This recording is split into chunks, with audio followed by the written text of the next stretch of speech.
came around back to him, and he had the shot in the bottom of the 10th. And as Jesse so accurately described there, he wasted no time. First pitch, ball game over. And Padres get a win that for some reason, Tony, I had a feeling Craig Stammen wanted more than most other games. Otherwise, why would he pitch Mason Miller a second inning? And it paid off. It absolutely paid off. So, got a little something going again.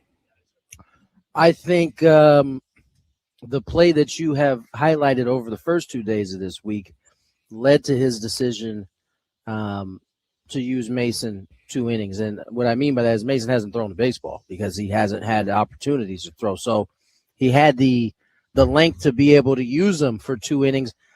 That, not to forget, he only had 11 pitches the night before. So he was as rested as he could be. And I thought the best move all night long was Craig Stammen going to get Griffin Canning when he did. I feel like maybe in the past we would have seen that pitcher stay out there at least for one more batter. And I think by him going to get Griffin when he did, it really neutralized what that rally could have been. I think Kyle came in, he walked a run in, but that was all they got. It was bases loaded, 1 out, and they got 1 run out of that. And to me, that is the game changer because that kept it at 4-0, as opposed to what it could have been worst case scenario 7-0 after that inning. Yeah, Padres then come in and score 5 of their own, and you got a completely new ball game. And so I just thought that his decision to pull the trigger when he did was probably not talked about as much, but I thought that was a big move right there. Yeah, it almost felt like when he was doing that, it was kind of a helpless thing. He's like, well, I don't know. I mean, we're down 4-0. I can either leave this guy in or bring in Kyle Hart. Yeah, bring Kyle in. Well, I think you're right, Tony. It kind of sent a signal that he wasn't giving that game away, even, in the second inning. I mean, because it took something, and it'll be interesting to see how it plays out tonight in the ball game. Especially when you consider J.P. Sears is starting tonight. You have no idea what you could get from him. You probably would assume you're going to need, quite a bit of your bullpen tonight. And lo and behold, everybody but Jason Adam pitched last night. So it took something, I think, for him to think it through and say, boy, if I take Griffin Canning out right now, I got to find 7 1/3 innings of bullpen to get me the rest of the way. And, I give him credit because I think he made the right decision. I give Kyle Hart credit for keeping them in the game. I give Matsui credit for keeping them in the game. If you go back, the Braves could have scored a whole bunch more in several of those innings. I think Matt Olson himself stranded like 19 runners last night. They got poor Matt Olson out with the bases loaded, I think 3 times. So, those guys kept you in it. And we've talked about this before. This is why the Padres have done it more than any other team in baseball. And what I'm talking about is rallying from 4 runs down to win. I think that's the 6th, 7th time, right, this year that they've done that. Well, the only way you can do it is if your bullpen holds the fort. And so I give the bullpen a ton of credit last night, to do what they did. And I agree with you, Tony. I think Stammen managed a little differently than he might normally, and it paid off for him. So let me say this: J.P. Sears is going to be out there, and I think he's going to be out there regardless. So this is going to be one of those days. The offense needs to pack it up. Because if JP has a start like Canning, I don't think there's going to be a quick leash. I don't think you can take him out, right? Yeah, who are you going to bring in? I think he's going to be the wearer of all of this. If he can't, you can say sacrificial lamb if you want to, Tony. You're not going there. I don't like using those type of words for professionals, but I'm just saying, like he's gonna have to hopefully that's not an issue. JP goes out, he throws the ball well, he gives the Pods exactly what they need. But if it goes south, I don't think there's gonna be the cavalry coming like it did last night. Well, it's a great win, and the Padres need a little momentum. Back-to-back wins by 1 run over a team that is scuffling, right? The Braves, as good a season as they're having, they've lost 8 of their last 11. They don't have Acuna in there right now. Their starting pitching is hurting. We don't catch Chris Sale. But, hey, we don't care because the way the Padres have been playing the last month, any kind of, wins like this and the excitement back at Petco Park and, some good feels, as they like to say, is welcome for this club. And not to mention we didn't miss anybody early, anybody. We didn't miss any of the best. So I'm not going to feel bad that, the Braves come in here a little beat up. The Dodgers are coming here without their top 2 starters. So be it. That's fine. Padres need wins. Ultimately. Yes, and let's not leave out the fact that the tying run and the 7th inning, and we said that you get into the 7th inning against the Braves, and you're behind, that can be game over. Their bullpen is better than the Padres statistically. Yep. They've got 4 guys that have an ERA under 2. And, I don't know why Suarez leading the way under 1. Right. Suarez has the best ERA. They didn't even use him last night. Iglesias is right behind him. We saw Dylan Lee. I don't think anybody got on base against him. Nope. But the other guy is Fuentes. I was honestly surprised they didn't use Fuentes, but they went with Carrasco. And Walt Weiss knows his team better than I do and, who he's been using. But when they were up 1 run going into the 7th inning, I thought we'd see Dylan Lee in the 7th. I thought we'd see Suarez in the 8th, and I thought we would see Iglesias in the 9th. But we didn't. We saw Carrasco to start the 7th, and Fernando tied the game, and that was a huge deal. You had to get it tied before Dylan Lee got in there. For sure. Had they had – exactly. Had they had a lead, we probably do see Suarez in the 8th. Right. Iglesias in the 9th. But because it was tied, he played it a little different. And, you end up losing that game in extra innings. It's a tough ball game. It could have gone either way. But at least he's set up to have another closer or a back-end guy because he didn't use Suarez. And the Fuentes kid, I tell you, he's going to be in their rotation at some point. I don't know if it's going to be this year. They love his arm. And if you saw the 4 pitches he threw the other night, you probably understand why. He's going to be a really good arm for him. I don't know if they're going to keep him in the bullpen or not. But, Walt Weiss had to kind of utilize the pen a little differently once that game got tied. Well, Fernando changed the whole complexion of it. So, he did. Good time for that home run. And, we're starting to, I want to say it for the 100th time. Hopefully we're starting to see, a little surge. 3 home runs is better than 2. And, look, here's the other guy that I know he didn't really factor into the game as much last night. Samad Taylor goes 3 for 4 again and gets a walk, and he's on base, and he's stealing, and he's making pressure, and he's come on. This guy, his batting average is up to 370. I know it's a small sample size, but look around Major League Baseball right now. Nobody's hitting 370. No one. So he's been, just an incredible – he said he was going to come here to give the team a little shot in the arm.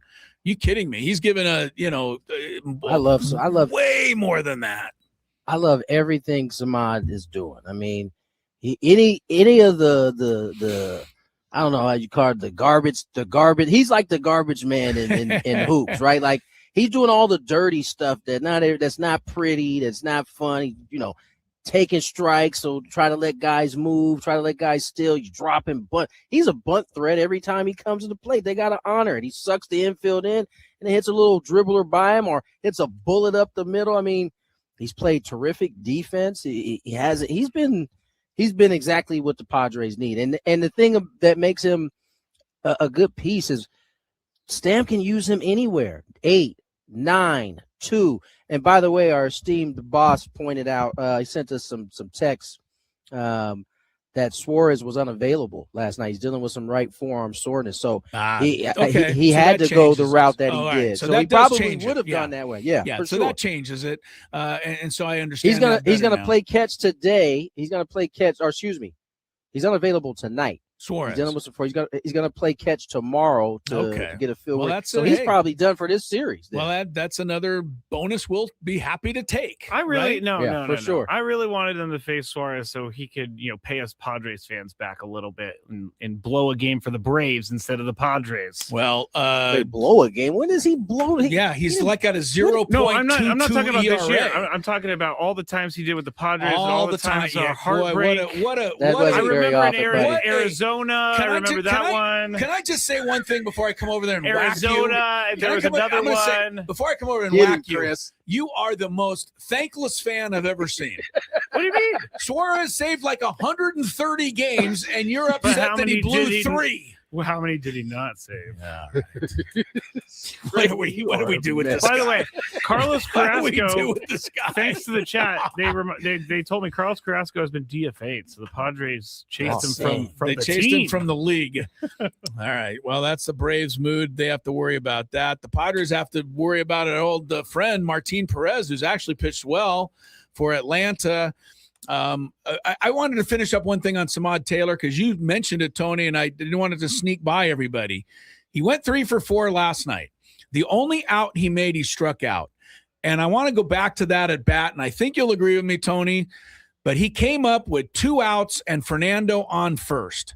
And if you go back to that at bat, he took 2 pitches that were very hittable to try, I believe, to, give Fernando a chance to run and get down there into scoring position.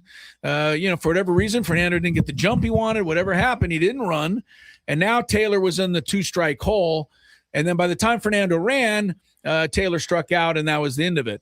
But to me, that showed just how unselfish and how much of a team player he is, that he was taking those pitches to try to help Fernando get in position. I don't think a lot of people saw that, but that impressed me as much as anything. That's exactly what we've seen from him really every time he's been up. And the nice part about him hitting, whether he's hitting ninth or he's hitting in front of Toddy, I think he has done a good job of doing just that. And I think some people might interpret his kind of reaction after he punched out. I think he was just mad at himself. Oh, sure. Because he obviously he's took the first 2 pitches purposely. He's trying to give Toddy an opportunity to go. And he ends up, punching out on a breaking ball, like ended up right in the middle of the plate. But that's you're right. That's exactly, why he's been a good fit. He's been selfless. 7-6 Padres last night. We'll see what we get tonight. Final game of the series starts an hour earlier.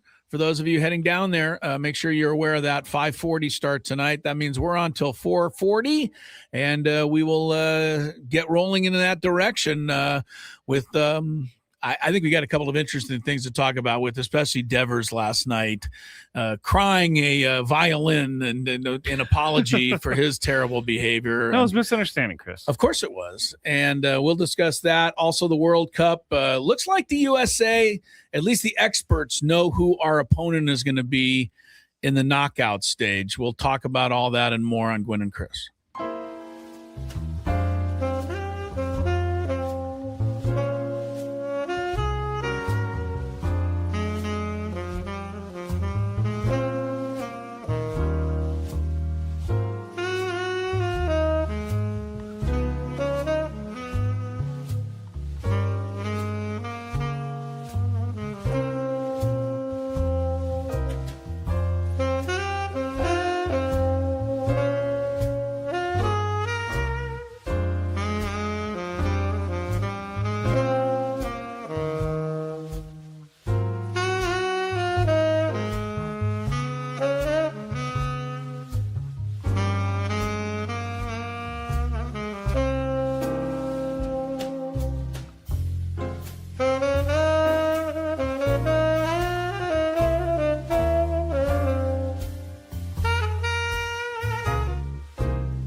Padres, Braves, back in action tonight.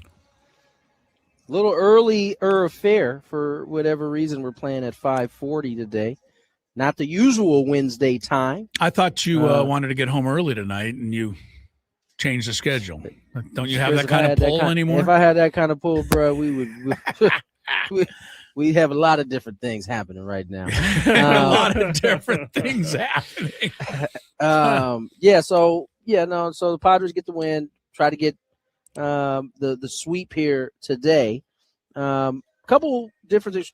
Chris, what did you tease again? I'm sorry. Well, I mean, there's a few things. I mean, first we had the NBA draft last night. I want to get a little of your thoughts on some of that. Second, we got USA is probably going to play Bosnia Herzegovina. Them, yes. So everybody. So wait, well, hold up. I checked with my resident soccer guru, right, Dave Marcus, and he said he's gonna get the mic here in a sec. Okay. He said that we don't know because there's only one third place team that has qualified at this. There's a string of 5 that it's going to be though. I believe more Dave, like it'll be Bosnia though. It will probably be a lot of things have to happen for not to be Bosnia. You know what's hilarious? Right as you guys said that, I just saw something pop up on my side of my screen that said it's like a 99% chance. So thanks for that update, Dave. We got it in a minute. I promise you. Look, it just popped up on my thing. Yeah, that is a 99% chance that the USA is playing Bosnia. Hilarious. Right. Yeah, so that's some of those things could happen that could knock it out. We appreciate it. Look, that's a good game for them. It's good to know that Dave Marcus is there to cover the other soccer guru. After all, Dave is there to cover the other 1% that could happen. I'll be on site tomorrow night in LA. That's right. This is the one that he stood in that line for the entire game to get these tickets. He's headed there tomorrow. Dave, finally. I think you're going to have fun, but don't you want to be going to a game that they are trying to win?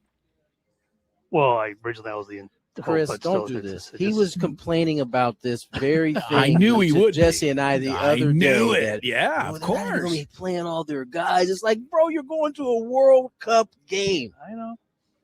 I'll be good. I'll be happy. He says, "I know." Just to be there. I would have gone. It'll be an honor to be there. US, yes. Well, me and the kid will be like having a ball. So yeah, once a lifetime. You're gonna get to see. We're gonna have you back on so you can tell us about your experience. Of course, we got to hear about it. Dave Marcus is heading to SoFi. Everybody, tomorrow night. Be alerted. We did get some great information from AJ Gassavell yesterday. Said there's a shuttle bus. You hit some traffic in the shuttle bus. So he said if you're gonna have some adult beverages, wait. Don't use the bathroom before you get on the shuttle, because if you don't, you might have an accident. You don't want that. You could get stuck on the shuttle. He's well prepared for tomorrow. That's important to know. That you don't want to be stuck on the shuttle having to use the potty. Yeah, because there's no potty on the shuttle. Good news for everybody who's maybe using the shuttle tomorrow. That's one thing you don't have to worry about when you don't drink anymore. What? Where am I going to go? You never go to the bathroom? Still, you don't go anymore? You are a weird person, man. Once I flew from Dublin, Ireland to Philadelphia and didn't get up once because the woman next to me was mad at me for not allowing her husband to sit there, so I didn't get up. Anyway. Wait, so she wouldn't move if you had to use the bathroom? No, she would have moved, but she was scared? mean mugging me the entire way. I got to be honest with you, Tony. If I'm in the middle of the aisle, I loathe asking the person to get up. That's the job of the aisle, though. I know. You loathe asking. Yes, I don't want to ask. I got you. I try to hold it, and as an aisle sitter. Yeah, I appreciate you, Chris. I really do. I know. I appreciate that you appreciate that. Your reluctance to ask only makes the owl even that much better. I will tell you that if I have a 5-hour flight and I feel I'm going to at least need to use it once, right? Yeah. I try to go at about the 2.5 hour mark to even it out and give myself the best shot of not needing to ask a second It's time. actually very considerate of you. How OCD of you, right? Yeah, isn't that right? Right in the middle. We're right in the middle of something. They're passing out the drinks. Excuse me, I got to get up right now.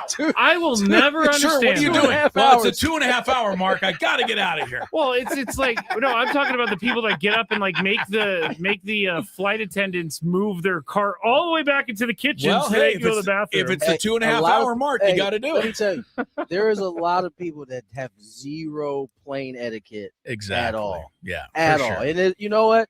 And that's you got to be accepting of it a little bit because not everybody flies, as often as I fly. So Right. they may not know. Yeah. There's nothing more annoying. But again, I try to have some grace.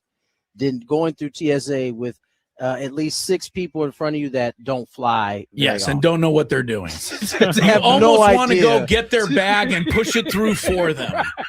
You're like, sir, this It is is not that 100%. complicated. Yeah.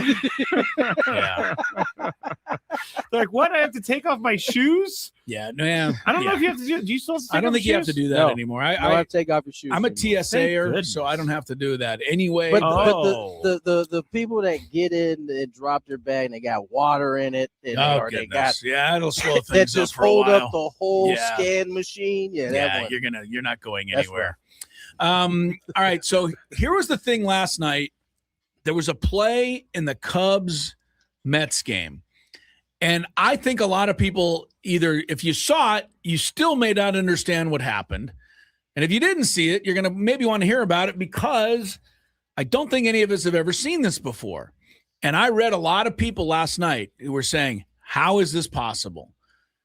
Craig Counsell got kicked out of the game arguing this.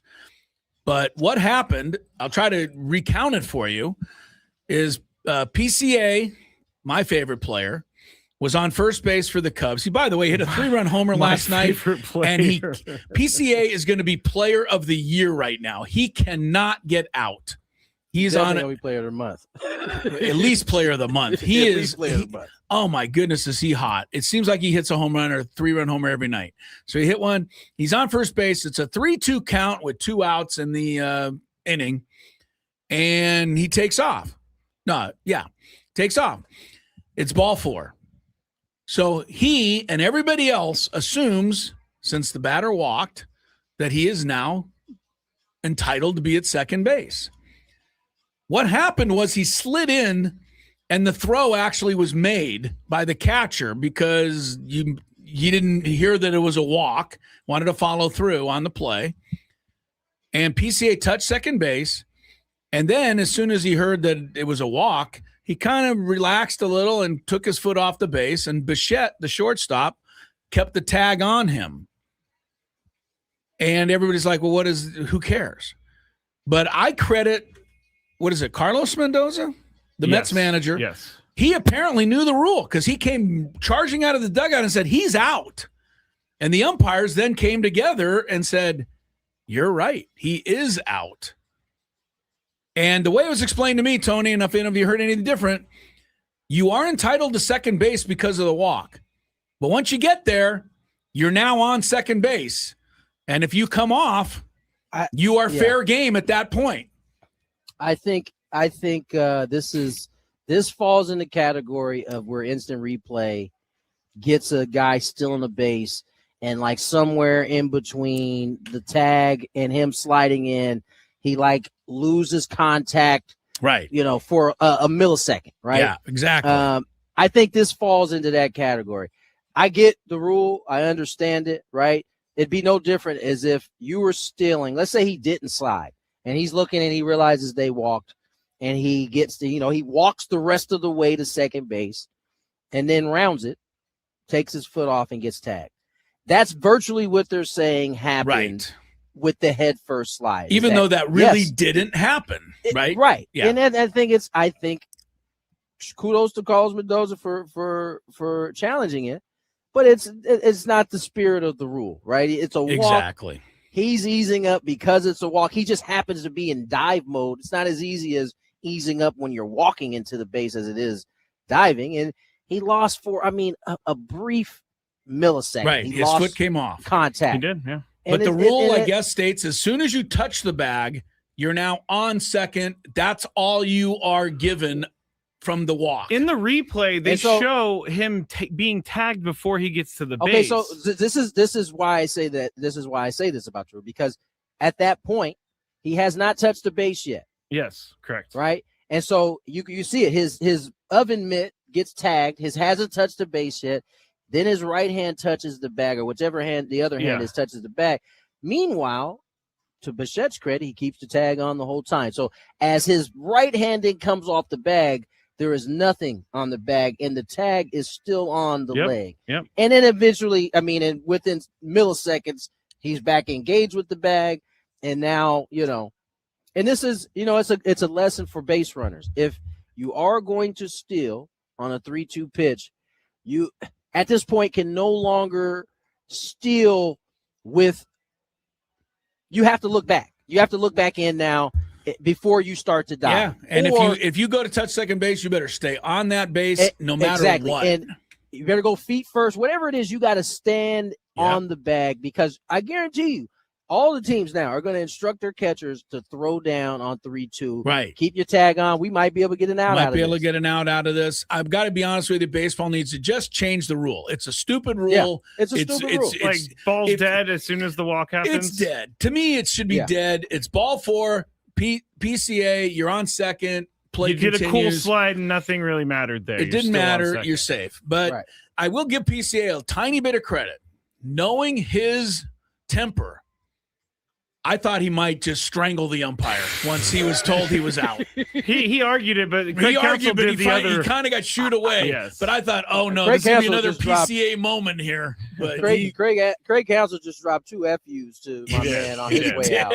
He He did. did. He's just like, I'm tired of arguing. This is ridiculous. I just always thought like the ball was dead. I think everybody but did. Chris I think brought up that's something what- a few weeks ago that I didn't think about, is that you can round first and go for second on a walk. So the ball is like Yes. Yes, Always you can. dead. It's You know, not you always see it. dead. You know where you were seeing it a lot is when they used to do the shift and there was no third baseman. Guys would be stealing on the pitch. It'd be ball 4, and they just keep running. And Go if to they didn't third. have that third baseman there, so that's all in play. So you Right. almost so have the ball to have actually the is not dead on a ball. yeah, Right. Yeah. You So are, you- so but you- you are allowed to take your time and get to second base without any problem. Yeah. But once you tag it, you're now there, and That's crazy. you're live. anything you're- else happens after you're is fair live. game. Wow. Yeah. Weird play. Mike Winters, go in there and get them to change that. It's not for the spirit of the rule. All right, we got what do we got? We got Tony. Oh, Tony's gonna Yeah. send us away. I have to roll. We're gonna get to break and more Gwynn and Chris on the other side.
Machado, a game-tying shot, leading off here in the 7th inning. And we are once again knotted up 6-6.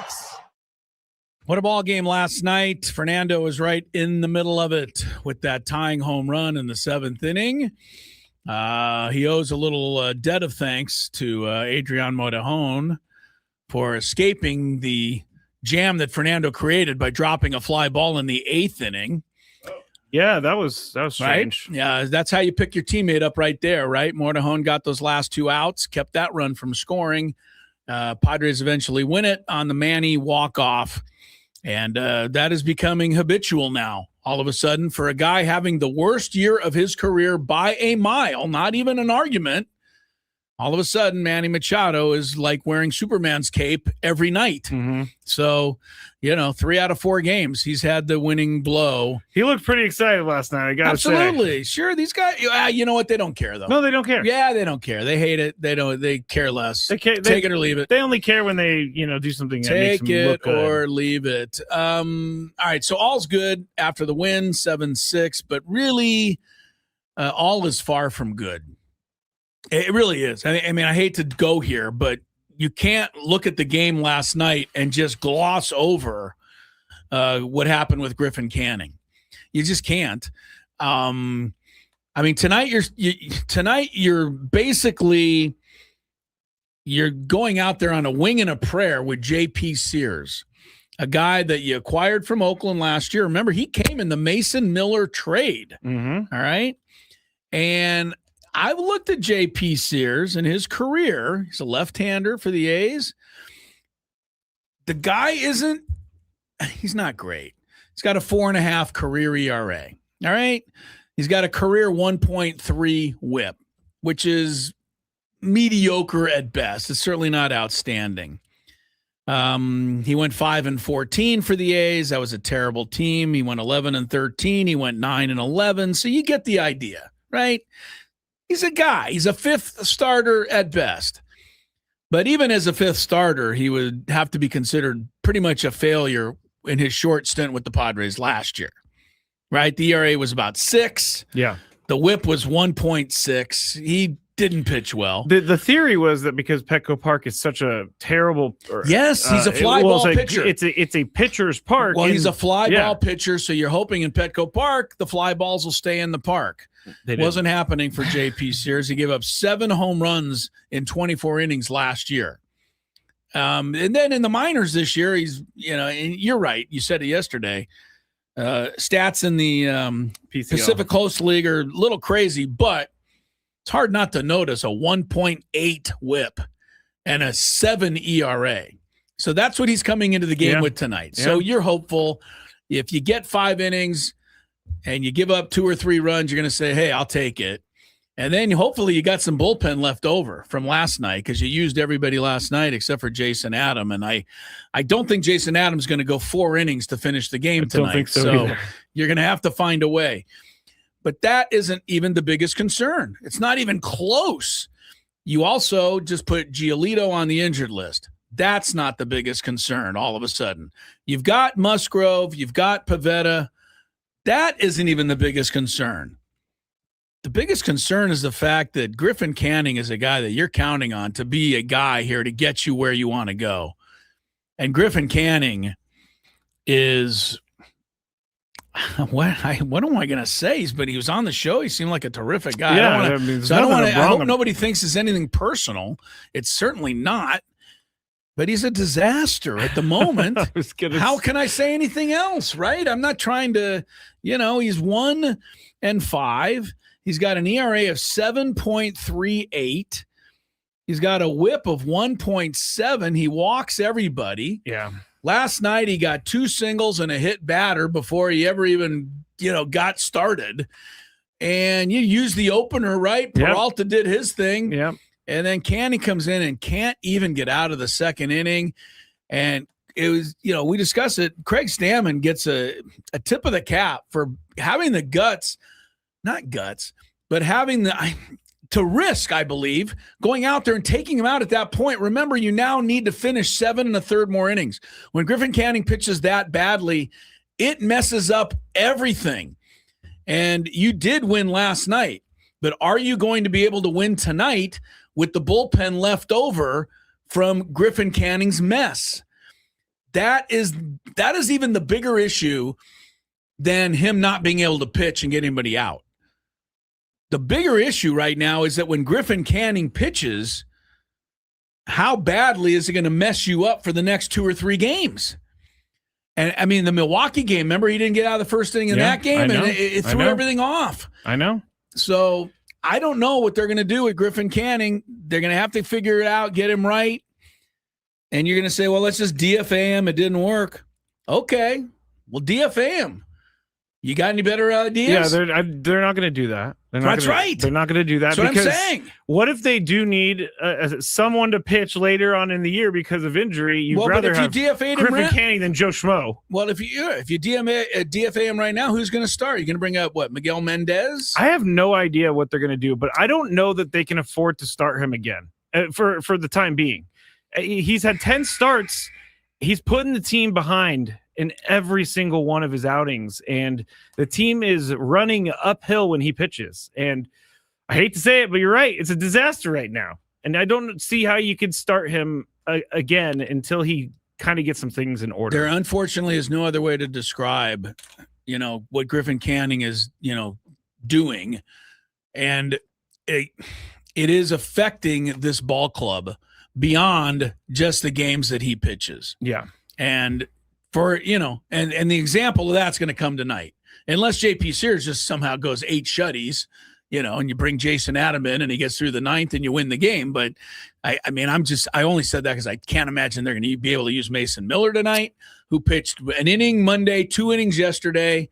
I forgot about the inning on Monday. Yeah, Mortahone's pitched in each of the last 2 games. 2 innings he went Monday and 1 inning last night. We got some Marinaccio that can come in for us. There you go. Yeah. David Morgan, did he pitch last night? Yep, he did. He pitched an inning last night. Wandy pitched an inning.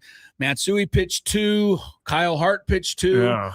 You have Jason Adam and Marinaccio, and then you're going to you're making the move to bring AJ Cassavell in out of the bullpen. I was going to say, are we going to see an Alec Jacob appearance here? I don't know.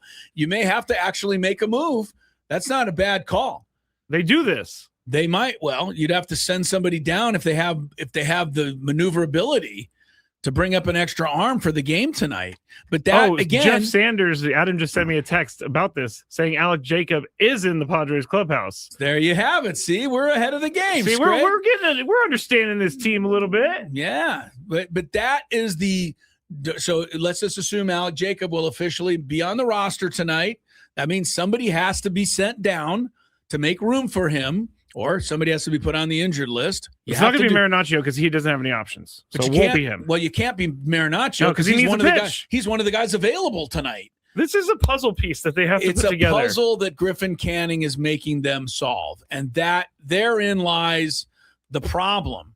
And I want to look at their future schedule coming up to see if they can they limp to the All-Star break without really having to use Griffin Canning. And, you got a day off tomorrow. Vasquez, Buehler, King against the Dodgers. I guess you could come back with Sears Monday against the Cubs, but is that a better option? I don't think so. I don't know. Field.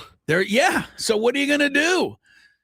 Pretty much Canning's got to pitch at least 3 more times before you get to the All-Star break, maybe 4. And I don't know what they're going to do because this is a problem. I think people don't understand that either because I get people, why is he still on the team? He's so bad. And I'm like, it's a long season. You need serviceable guys that can get you through. Well, but you just said a word there that is not being He's so bad? No, you said serviceable. Oh. There's nothing. You're right. There's nothing serviceable about what he's doing right now. That's a good point. Nothing serviceable about, lasting 2/3 of an inning. No. Never mind the runs and the ERA and the walks and the being behind in the count. At the minimum, you have to eat outs. Yeah. He threw 40 pitches in the first inning and didn't get out of the inning. That will murder your team for a while. So, I'm not trying to just I guess it does sound like I'm just destroying on Griffin Canning right now. I certainly don't mean to, but it's the reality of the situation. It is. And you're in the majors. You know, this is part of it. You got to get the job done or else. Yeah. So I don't know what the Padres are going to do about that. And, you know, you have to bring it up. Well, we do have a lineup, so they didn't make any roster moves that I haven't seen at least yet. on the roster. Yeah. If they're going to bring in Alec Jacob, they're going to have to send somebody to the minor leagues. I don't think you can. Who can go?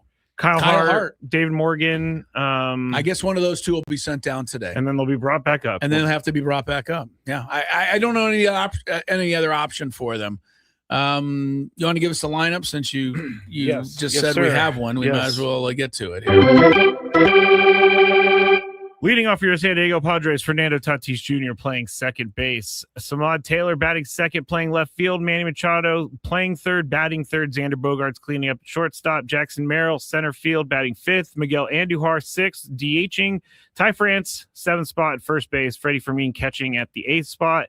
And then Jace Bowen in right field at the ninth spot. I remember you're facing a lefty today. Yeah. So a little different lineup in that regard. All right, we're ready. And we'll see where it goes. I wanted to talk about the Giants for a second. Yeah. Your San Francisco Giants.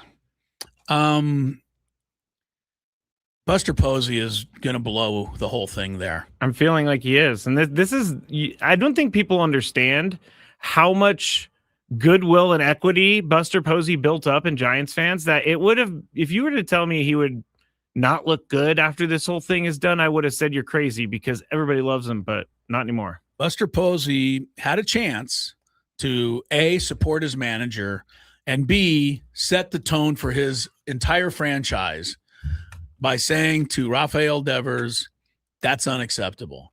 Instead, and never even mind Rafael Devers' absurdly stupid explanation, which was, I thought he was taking me out because my leg hurt, and I was trying to tell him that my leg doesn't hurt, and it was a total misunderstanding. Which is not the craziest thing in the world, but I don't believe it. And then he went on and he said, this has all been blown out of proportion by the media, and it's the media's fault. He said it's all been blown out of proportion by the media, and that's why I don't talk to the media. That was Buster Posey's take on Devers' take on the whole thing. So, but here's I want to give you one last thing on Devers before you buy into anything he said. Devers said that he and Vitello talked about it in the locker room after the game, and he apologized, and that was the end of it.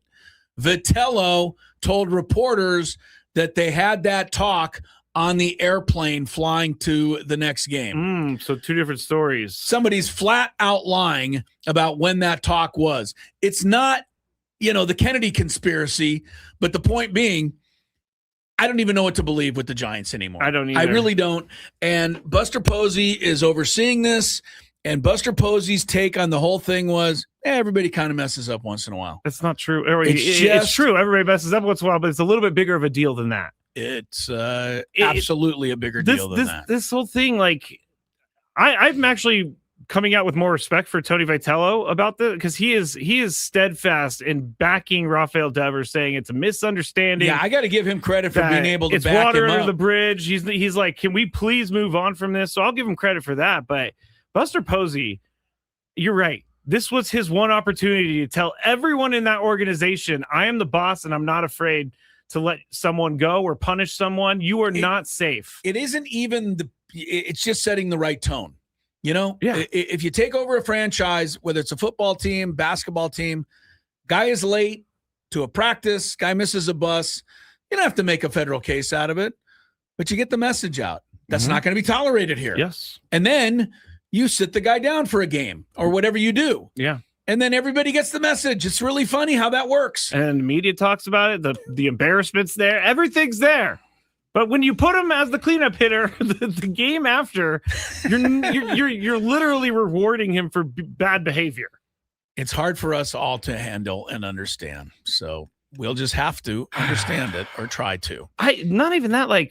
I feel uncomfortable when I get angry and lose my cool, let alone just be like, oh, it was a misunderstanding. I would probably be saying sorry to everyone. Anyway. All right. Coming up next, some daily gambits. Some DG. Did we do games yesterday? We did not. We missed it.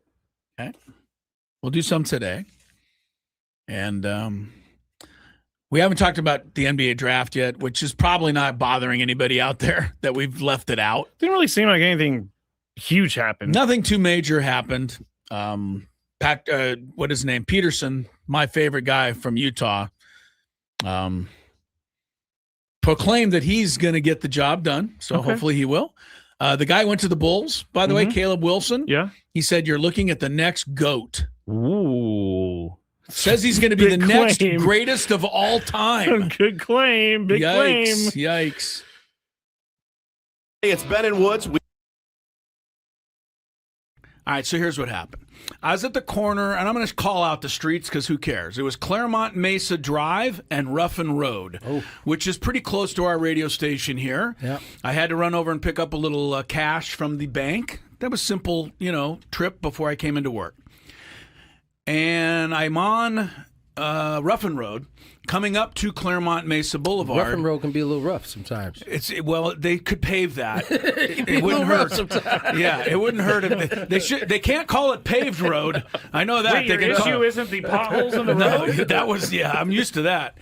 So we come up on Claremont Mesa, and we're at the stoplight. I'm in the left-hand turn lane to turn left on Claremont Mesa. I'm the third car back. And there's a 2 left turn lanes. There's 3 cars in line here. And then the going straight is also red. And that is backed up each of the lanes. So that I've got cars on my right. I've got cars on my left. I got 2 in front of me. I got people behind me. No big deal. Light cycles through.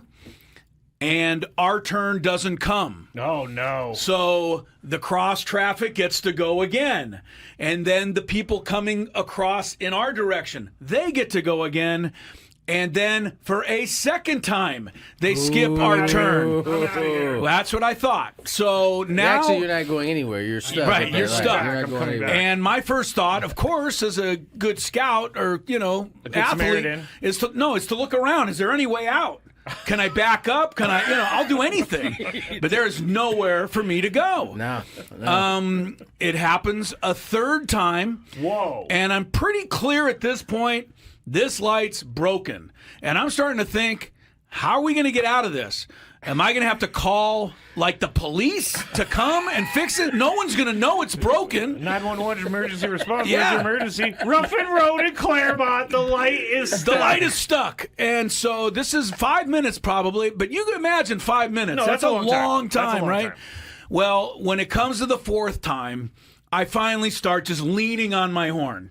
Oh. I'm trying to get... What are the people in front of you going to do? Well, because there was a moment, you're right, after the traffic comes this way, it paused. You want them to run the light. You could at least a couple people could run the light. We could get this going here. You want them to run the light. I did. Break the law. Well, they had to. Otherwise, we'd still be there. Anyway, so this is going on. So I'm starting leaning on my horn. The lady next to me looks at me like, what the hell are you doing? Good for her. Good for her. And good for her. Yeah. Kidding. I'm like, ma'am, kidding. are you just clueless? Were you going to sit here the rest of your life? She has faith that the light's going to turn eventually. Evidently so. If it had gone again, the guy next to me on this side rolled down his passenger window. That starts to go down. I think he's going to be mad. And he's like, what? And I'm like, I'm pretty sure the light's broken. Like, how do you not know this? We've all been sitting here for 6-7 minutes now. The 2 cars at the very front of the left turn lane are not budging. So they apparently are content to sit there for as long as it need be. They also have faith that the light is going to turn. But I have no faith. What gives them that faith? Yeah, but what gave them the faith? I mean, it had cycled through 4 times now. The 5th time, I was going to just have to get out of my car and walk up to that and go, will you please do something? Or get, and if you don't, and I would have, something. You know what I would have said? If you don't want to run the light, just get out of my way so I can run the light. I'm not sitting here the rest of the day. And finally, on the 5th time, the first 2 people ran the light, and the next person was able to get you know what I mean? And after a couple more cycles through, I got out of there. But I don't know Did if the you're light ever start working? I don't know if you're at Claremont Mason Ruffin Road, you might still be there. I don't know. This was 45 minutes ago or so. Wow. So my question to you is, how differently would you have handled this than I did. And I'll start with you, Tony. Would there been any difference, or do you know? I don't know if I would have laid on my horn. You would have just never laid on it. I think I might have like maybe rolled down the window, see if I could like talk to somebody, see what else. See if anybody else was in on I it? don't think I would have laid on my horn because, listen, what you're asking is for them to, which may not be easy for everybody, and that is the timing between when because they're waiting for their light to turn. Yes, right? they were the waiting light's for not the light's not gonna turn, but that also then requires them to guess the exact kind of when the timing of when they can go. And in lieu of the Padre baseball game. Like if you don't want to, if you're going to be too nervous watching JP Sears, you can always flip over and watch the excitement that is the NBA draft. I think I'd rather watch JP Sears. Pretty funny, right? Because your reaction to the NBA draft is my reaction to all drafts, which is like, what a big fat waste of time. Who cares? And see, you're finding to see it my way now.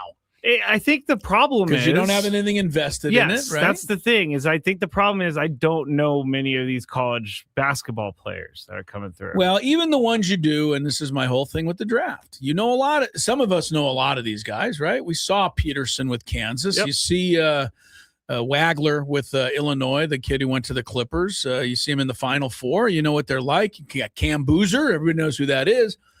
But what you don't know is how they're going to translate their game to the pros. You absolutely don't. You think you do, but you don't.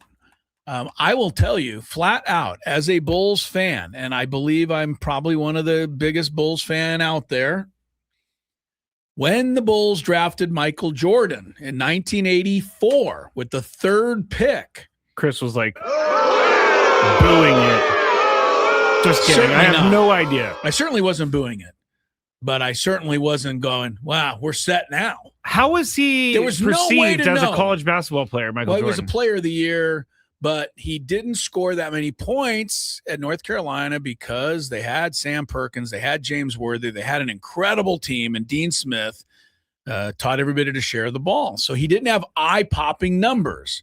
He made some dunks, he made some plays like that, but he was a little skinny guy. And, he came right on the scene. He started scoring 35 a game, and you're like, whoa, okay, so this guy's something. Yeah. And all of a sudden, but it still took 2 years for the Bulls to win anything, maybe 3. And it took him 7 to win a championship with Michael Jordan. People forget that. People think that he was drafted, he came in, and they won the title 7 years in a row. No. He won his first championship in his 7th season. Right? That is surprising. I wouldn't. If you were to ask me, I would have said 4th. Yeah. First 3 years, they got eliminated in the first round twice by the great Boston Celtic teams. Learning how to win. Right? And then 3 years in a row, 3 straight years, twice in the Eastern Finals, they got eliminated by the Pistons. And looked like Jordan was never going to get there. Most people thought he wouldn't. He's a leading scorer. You can't win with a guy who scores that many points. People sound kind of silly if you think back to that now. Oh, he scores way too many points. There was the thinking that if you have a leading scorer and you had one focus on one guy, team couldn't win the championship.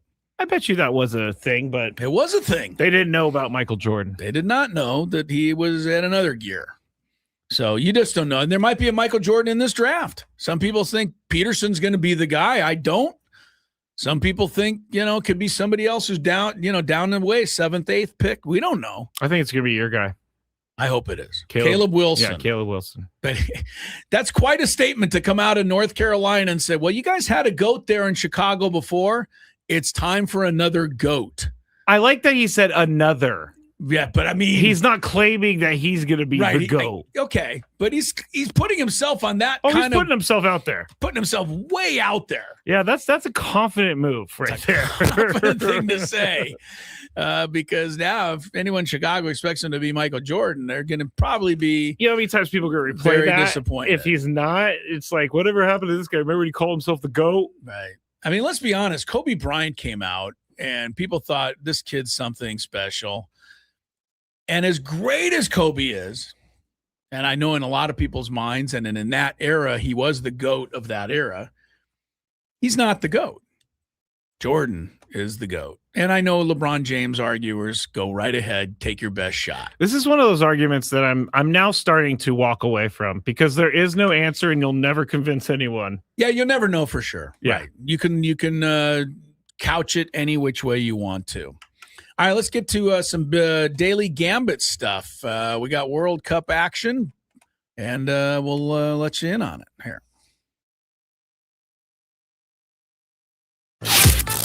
Do you like money without doing anything? Winning.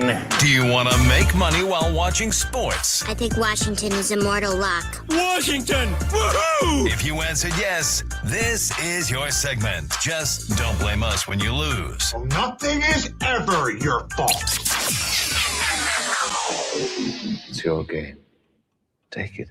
Gwynn and Chris.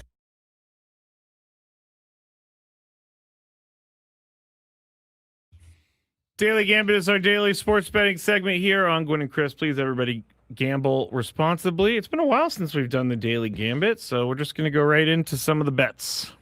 All right, well, let's start right here at Petco Park tonight. Who do you think's favored? Got Martin Perez, the old Padre. You got J.P. Sears, the new Padre. I'm going to guess the Braves are favored. Yeah, Braves are favored by 1.5 runs. I'll start. I'm going to go with the magic, or should I say prestidigitation of the Padres. If you're with us at the beginning of the show, go back literally you'll know to what like I'm talking the first minute of the show. I would take the Padres plus 1.5 runs. Hopefully they have a little magic going and they keep it going tonight. This is not saying I don't believe they can win, but the Braves are too good of a team to get swept. Oh, so I'm going to go Braves. Goes Braves. 8.5 runs tonight, over under. Of course, last night, if it was 8.5, you won that in 1 inning. Yeah. In the terms of the over. That's true. Do you think it'll go over again as it with did last these two night? Guys? Yeah, I do.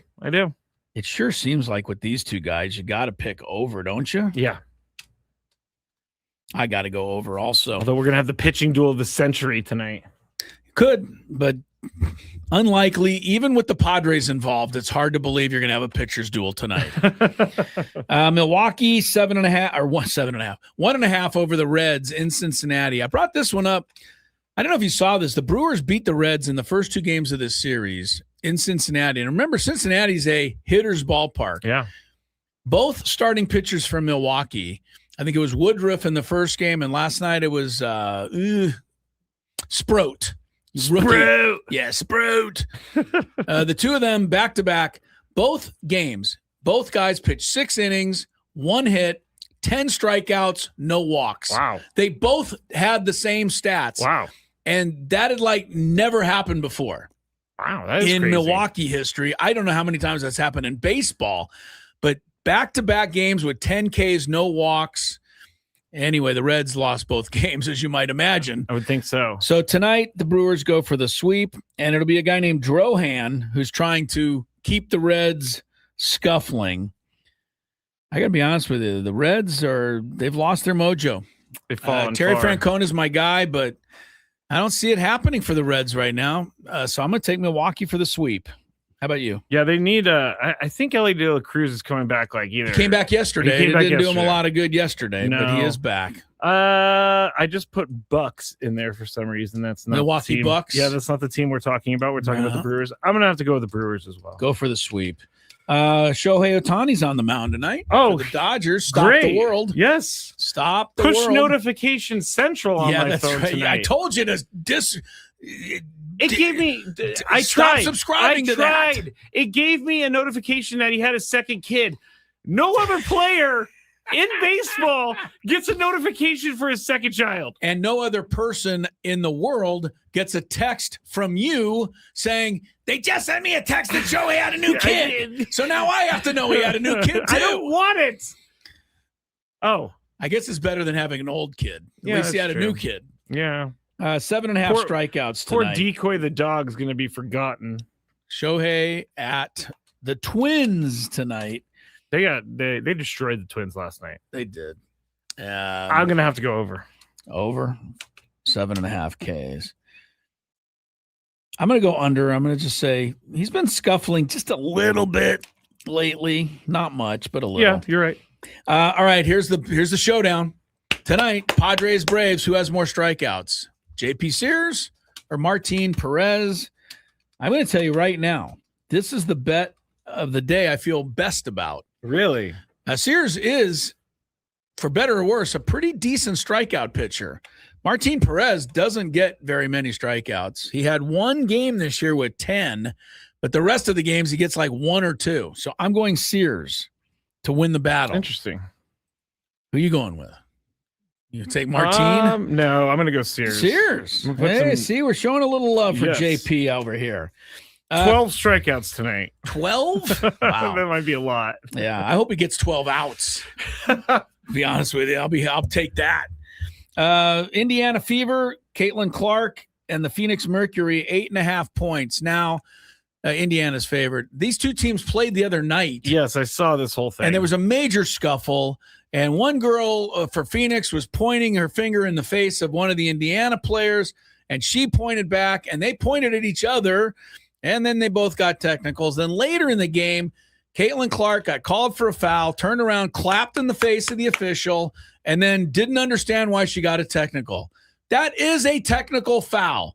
When you clap in the face of an official and you're obviously sarcastically doing it and showing it up that you didn't like the call.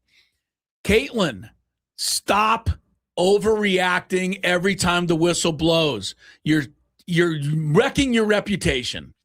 And I think her reputation, honestly, is almost in question now. And it's a shame because she's so good. She's so good for the league. It's exactly what they need. She does great pass.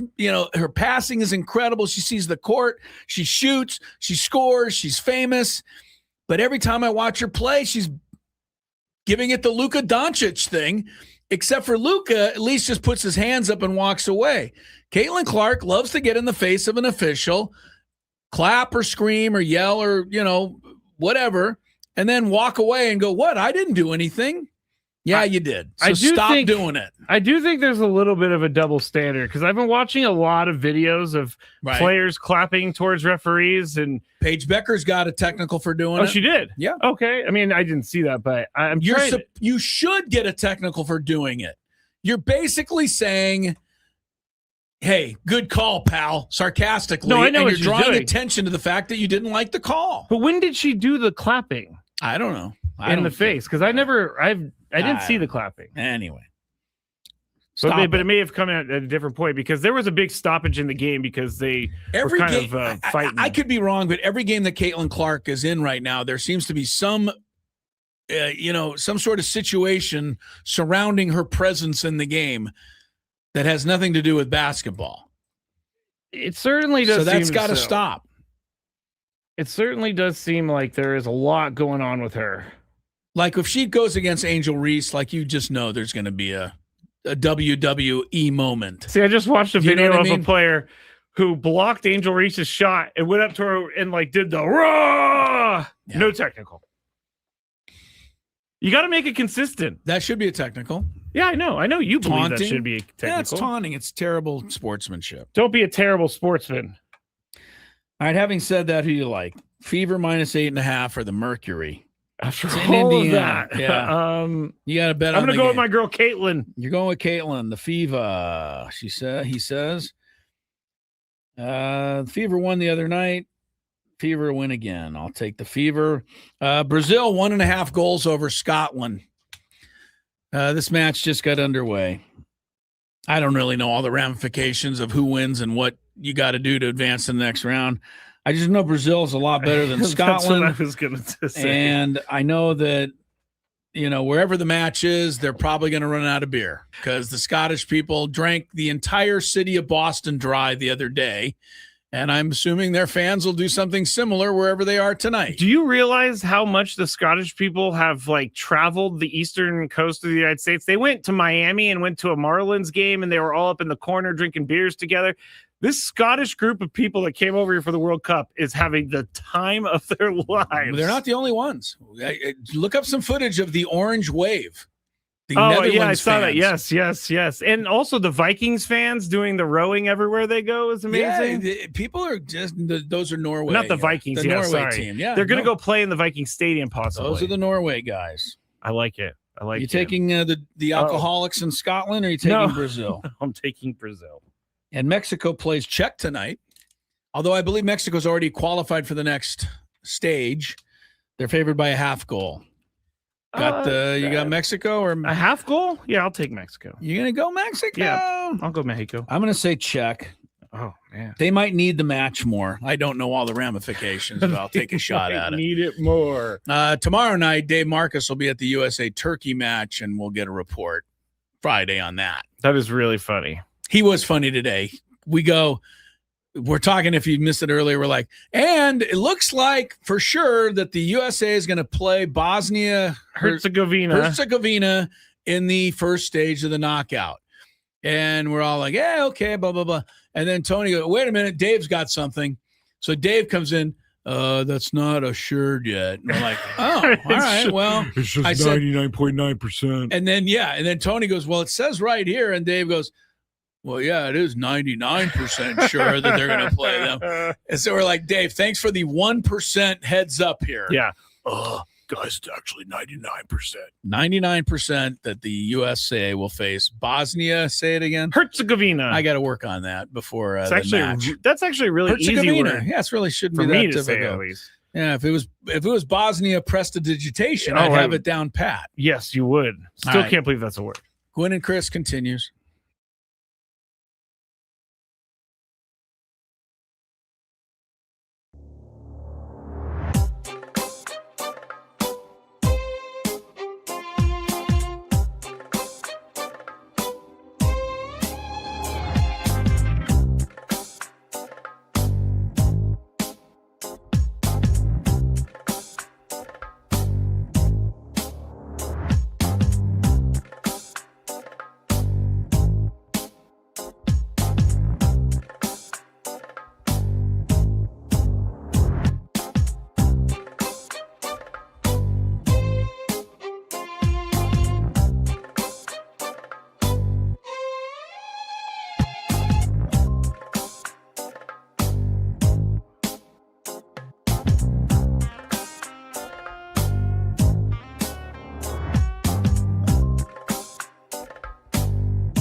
All right, Tony will be back here at the bottom of the hour.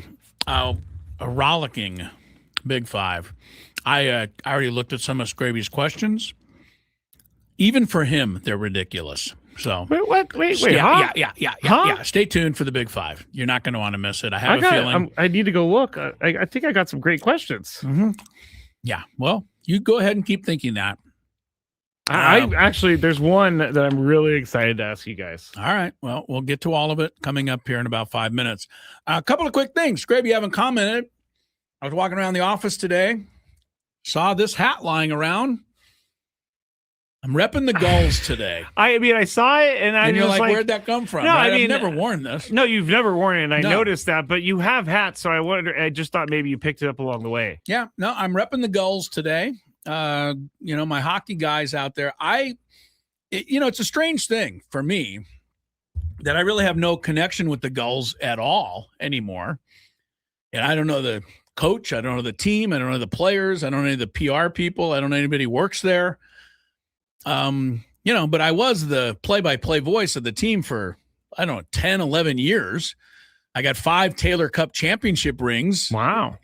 Lying around. You should wear them in here. All 5 of them every single day. All 5 of them. Yeah. So, I have a lot of love for the hockey in this town. And, and I know there's a lot of people out there who support and love the Gulls. And I kind of have lost touch, I must say, with the Gulls. And it's kind of a little strange. I mean, they left for a little bit, or they're not the same team as they used to be. It's not the same team that I did, right? They're now more connected with the Ducks. But the fact of the matter is the Gulls are still here. They're still very popular. People go to games and have a great time. But when I drive by the sports arena, I'm always amazed. Like, God, I spent 10 hours a day in this building for 10 years. So I feel about the old radio station I worked in. So anyway, a little love for the Gulls today. Secondly, Scraby, I wanted to ask your opinion on something that happened yesterday. Okay.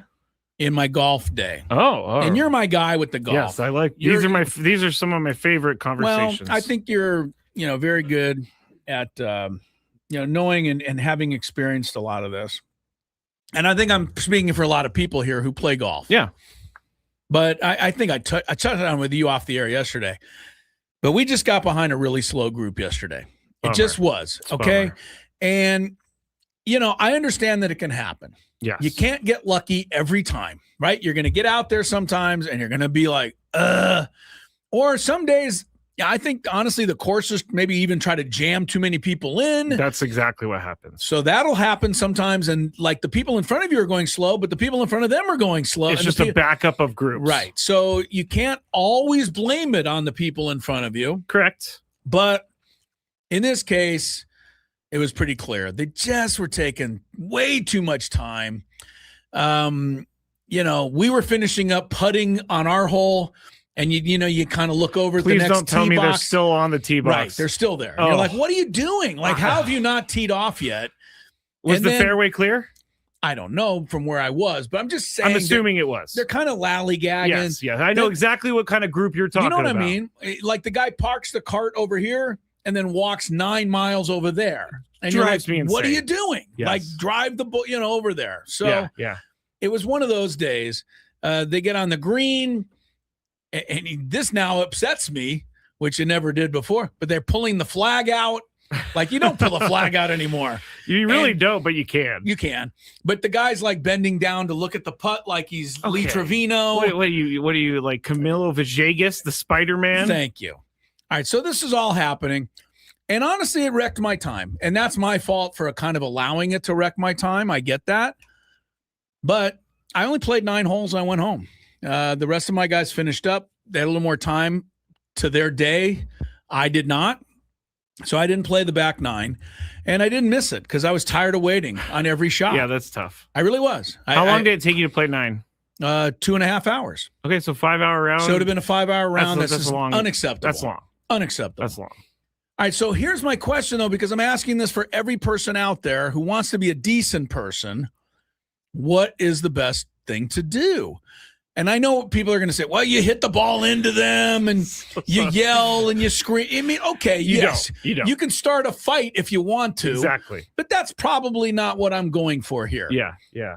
So how do you let a group ahead of you know that they need to pick it up without, being outlandish about your request. I don't know. And plus, you don't really talk to them because they're far enough ahead. Yeah, so but then when they're teeing off, you'd be like, man, I would have thought you were all the way up there by now. Yeah. No, here's how you do it. And I've done this probably hundreds of times. Okay. You catch up to them like on a tee or something, and you go, hey guys, is it cool if I play ahead or play through you? Because I'm trying to get done with the golf round or the round as fast as possible. And if they say yes, you just cut right in front of them. But that's only if they have space in front of them. That is not always the case. So if you don't have space in front of them. So you would ask somebody to sit there for 15 minutes while my whole foursome plays that hole? No, we get out of their way and we go to the next hole. So we just skip a hole entirely. Got it. So we can speed up. You don't actually slow them down. No. You just skip a hole. Yes, we just skip the hole. We just say we got a bogey or whatever, a double bogey, and you go on. But I've done this before too, and I would make a joke like, "Is there any way you guys could play a little bit faster? I'm getting tight back there in the fairway. My back's getting tight." And some people see right through it. I was going to say, and what do you do when the guy waves his club in your face and says, I'll tighten your back for you? Yeah, then you go, okay, sir, you could be in front of me. But I think the first way to approach this is to be nice about it, to have some tact about it. Yeah. Just be like, guys, I'm trying to get to work. Is there any way I could play through or something like that? But for the most part, let me tell everybody this about golf etiquette. If you're playing cart golf and the driver's ball is on the left side and your ball is on the right side, don't go to each ball. Park in the middle, and then you guys can walk to your balls, and that'll save a lot of time. I see that where both golfers go to one ball, they hit it, and then they go to the other ball, and then they hit it. So if you park in the middle of the fairway, you each could get to your ball on time. Well, it's one of the things that I don't care for about golf because you're at the whim of four people you don't know, and they could be anybody. And you know what else? They could just not be very good yet. And to be honest, I could be in front of a group looking at me going, gee, that guy's not very good. Yeah. He's slowing me down. Yeah. Because you might shoot 70. Well, I'm slowing you down because I'm not shooting 70. So it's a tough thing. You're kind of you just hope it works out. Yes, you do hope and I'm going to say to the golf courses out there, make sure you space things out at least 15 minutes. I know everybody wants to get as many people on the course as you can, but you got to be fair to the people that are giving you $100. You need 15 minutes. They got to give you those people a fair day to go out and relax and have fun and not be standing around waiting the whole day. 8 minutes is not enough. 8 minutes doesn't even get you done with the first hole. But that's the one thing about golf that is a bummer is that sometimes your experience is ruined by people in front of you or behind you. Yeah. Well, as I said earlier, I blame myself a little bit for allowing it to, take away from some of my good time. But the fact of the matter is it did. And so that's on me. Yeah, I feel. That also is something like you got to woo-saw a little bit. All right. Yeah. Just have a nice discussion with your playing partners. I don't like them that much. I don't have that much to say to those guys. I was going to say, sometimes you've run out of things to talk about. I've already gone over. How's the wife? Good. All right. End of the first shot. And then everybody's just like looking at their phone by hole 16. Yeah. And my phone is saying from Scraby, where the hell are you? I'm on the 16th hole. This is not good. More Gwynn and Chris ahead. The Big Five. And like I said, wait till you hear Scraby's questions today. Tony, you care to, Tony, I don't know where Tony went. Because Tony, I see the corner of his room. Oh, well, hopefully he'll be back shortly. Harbaugh. I'm not sure where he went. I might text him to see if he's okay here in a second. Hope he didn't. Yeah. Did you think he fell in the shower or something? I hope he didn't meet with foul play. You think he met with foul play in our commercial break? I don't know. I mean, he is in New York City. So. He's in New York City. It could be, you never know. All right, we'll just go forward. We're just going to go forward without Tony. I'm sure he'll rejoin us when he gets a moment. Everybody stare at that box in the top right corner because it's just the corner of his room. I'm going to look now. I'm kind of intrigued. Oh, someone says maybe he's in the bathroom. I don't know. He's been known to go there, as have all of us, frankly. But him more than most. Over under, Tony just forgot that he was doing the show. That's not nice. Yeah, so maybe that's what they're thinking. You know what just hit me, Chris? No. What if Tony went out to get like ice or something and he forgot his room key?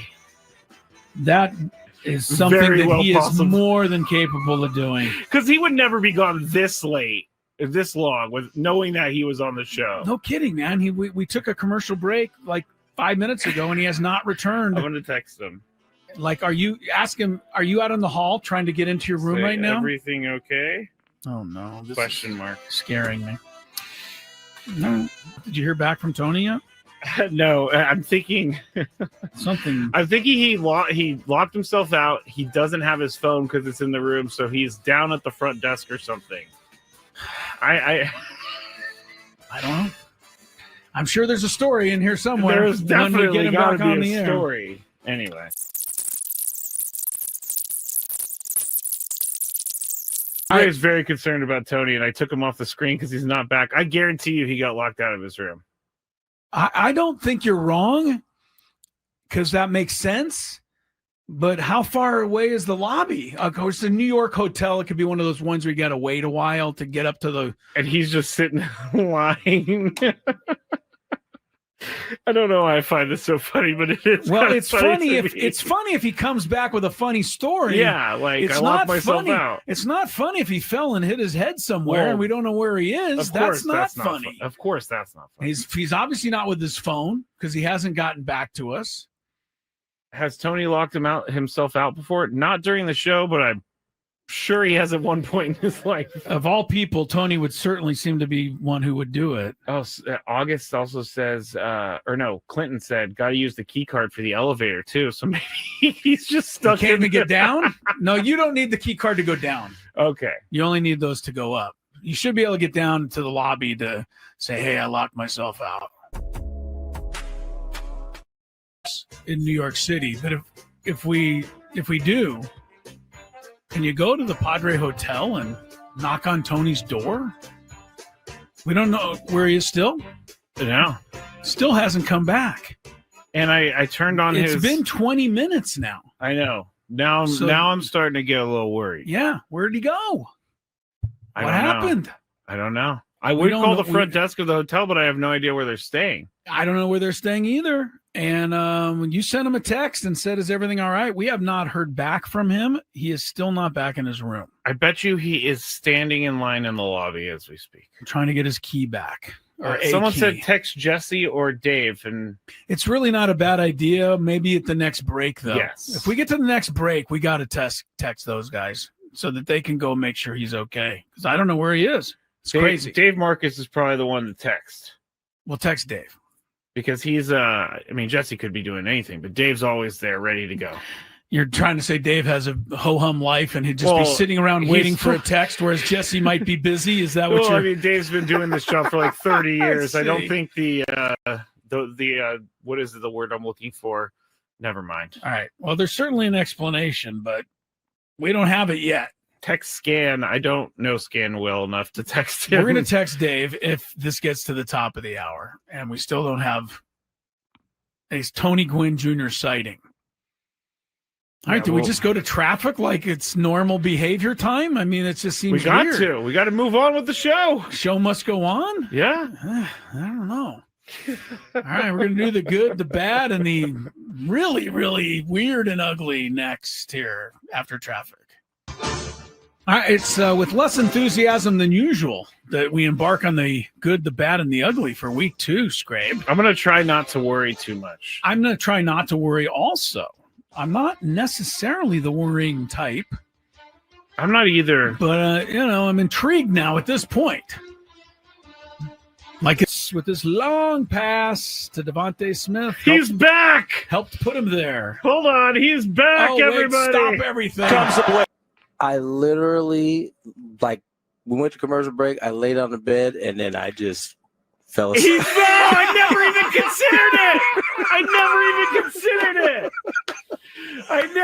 considered it. Tony, you care to... Tony, I don't know where Tony went. Because Tony... I see the corner of his room. Oh, well, hopefully he'll be back shortly. Harbaugh. I'm not sure where he went. I might text him to see if he's okay here in a second. Hope he didn't. Yeah. Did you think he? Not big banking. It's better. Scraby's going to give us a list of today's guests. Okay, he's done. Yes, it was. I'm trying to think if we played any audio today. We did not play. Yes, we had no guests today, Chris. No guests today, but we do have a great big five. And as I said already, some of Scraby's questions are dandies. Fantastic. We'll see what they. We'll see about that. Fantastic. Does that mean you're ready? Okay. Yeah. It's that time of the show when we check on the latest in sports. Only the most important topics and questions are brought to light. Stop what you're doing and listen.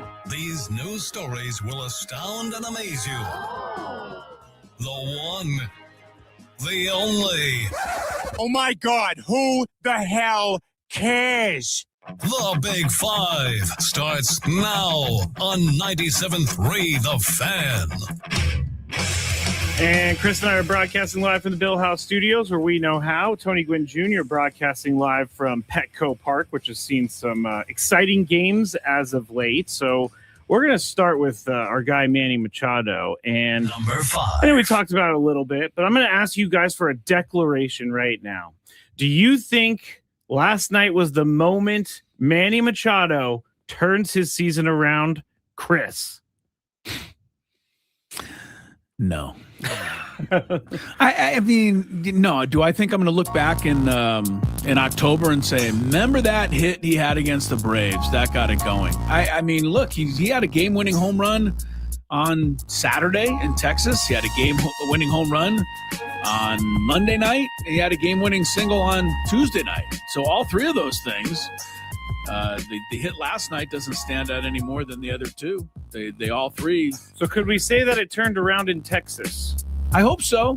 I don't think we knew when Fernando hit that grand slam, in 2020 that Slam Diego was going to start until it happened. I don't know what's going to happen the rest of the way with Manny Machado. Other than that, as we've been saying all along, he's probably going to end up with about 30 home runs and 90 RBIs. The batting average has got to come up just because that's going to happen. I don't know that there's going to be a single moment. I know we'd like to believe that there is, but I just hope it's kind of on the upward swing and it stays that way. Tony, do you think that this is the moment that Manny Machado is going to turn it around?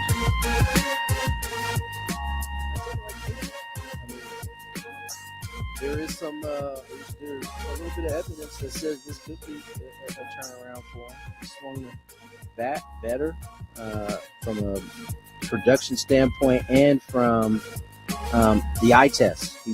His swing is looking better. So I'm with Chris, though. I can't guarantee it. It's baseball. I think we should all be, leery of anybody guaranteeing anything in the sport of baseball. But she's shown some good signs here. Yes, I guarantee it, though. So, yeah, I mean, that's like saying, well, did that win last night? Is that the turnaround point for the Padres season? I knew this was going to be an unpopular question. Trust me. Yeah, well, okay. I knew it was. Well, okay. Yeah. I don't know how to quite give it to you. I hope that we look back on this and go, man, that night they beat the Braves. That got it going. Fateful night. But I mean, I don't think anybody realized when Andujar hit that home run to beat the Dodgers 1-0 7 weeks ago that 30 games of crappy baseball were going to follow that. I knew it. You did. I just didn't want to let everybody in on it. Of course, you didn't want to let everybody in on it. Number 4. All right, the New York Times wrote an article titled, quote, Diana Rossini was an NFL insider. Was she also out of bounds? End quote. Now, the article started with a story of her being pulled over for texting and driving. Apparently, she FaceTimed an NFL head coach to impress the officer. And apparently, the coach said to the officer that he should let her go because she is a good person and she's cool. So I don't know why that part was that whole story was a part of this article, but it basically is just tearing her life apart, which, by the way, The Athletic is owned by the New York Times, and The Athletic is still investigating this. So the New York Times is putting out an article about one of their own employees before the investigation is complete. Long story short. No longer an employee of theirs. Yes, you're right. So parent paper taking shot at child paper. Tony, do you think Mike Vrabel... I'm going to go a different direction. We've already said it's unfair that she gets all the attention here. Do you think Mike Vrabel is going to see more pushback when the season gets here? No. I don't even think there's an explanation needed there. I don't think he's... I think he's served whatever bit of punishment that he was going to get. It's already happened. Chris, do you think he's going to get more pushback as the season comes along? I don't know. First of all, the whole story was about Diana Rossini and whether we think, what she did was right, wrong, or indifferent, and why are they writing stories still about Diana Rossini? Yeah, we've already examined that. So, yeah, we have. It's crazy, right? She's been out of sight, out of mind. She's been raked over the coals enough times already. And I think everybody realizes that, yeah, she was probably out of pocket. There's one thing to get, good sources and, try to get, be friendly with people so that you, can rely on them for information. But totally another to be having a flat out affair with the person. So, yeah, I don't think she's never going to, get past that. I don't totally disagree with Tony because I do. It just seems like as soon as the Patriots play a game, it's going to be Pats. like, the first question after the game is going to be, did you want to think about this move or running the ball more?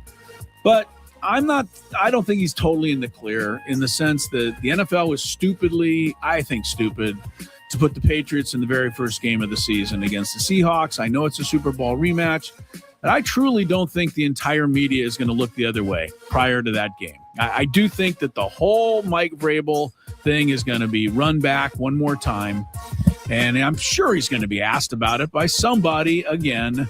And so, I don't think... I hope you're right. Yeah, I hope so, too, in a sense. I don't like the fact that, when he goes and appears at Patriot events now, he gets standing ovations. It kind of bothers me. You're my coach. We love you, Mike.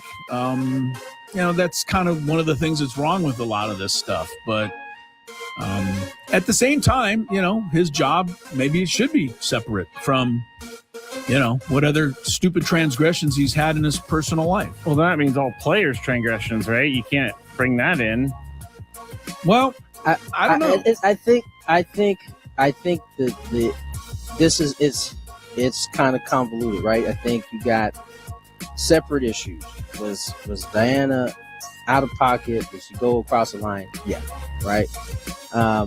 Had her name been Diana Rossini and she wasn't a journalist, this would be still a salacious story in terms of, but the focus would be on him. Yeah. Right? Because he would be the starhead in all of it all. There's two. One is a woman. One is was a prominent journalist, and so it brings other layers to it. I think so.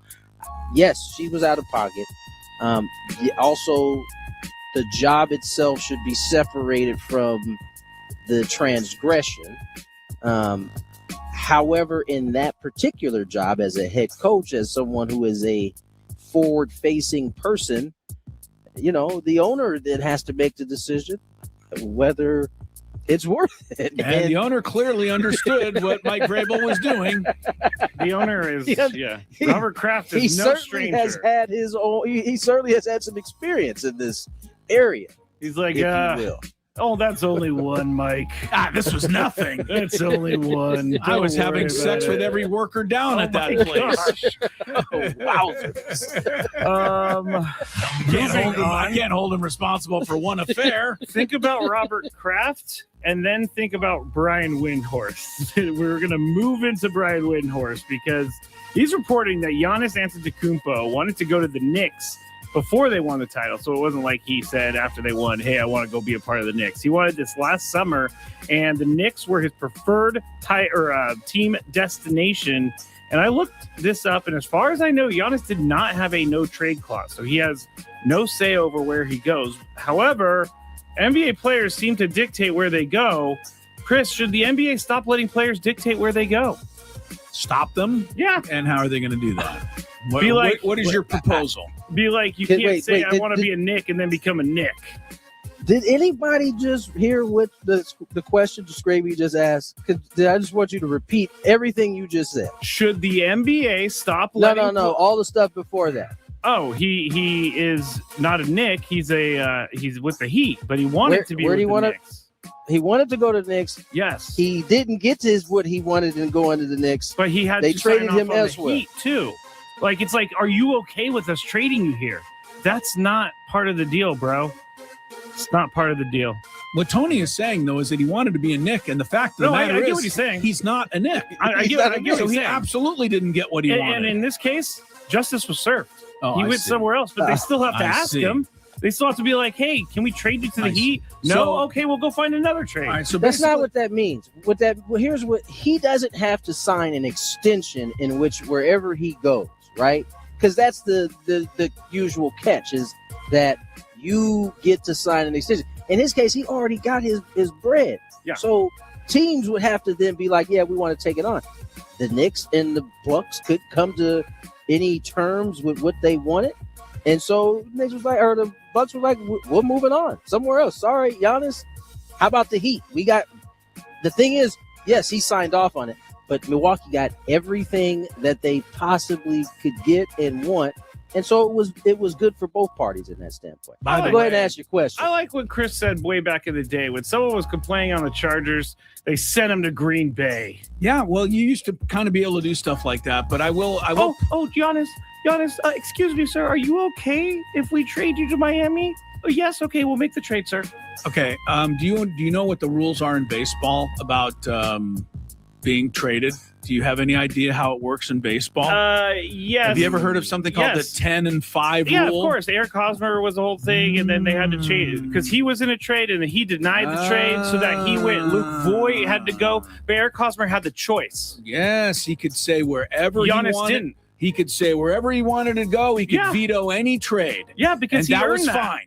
Giannis did not have this in his contract. Giannis hasn't earned the right to walk up to management after giving them a championship and say, hey, you know what?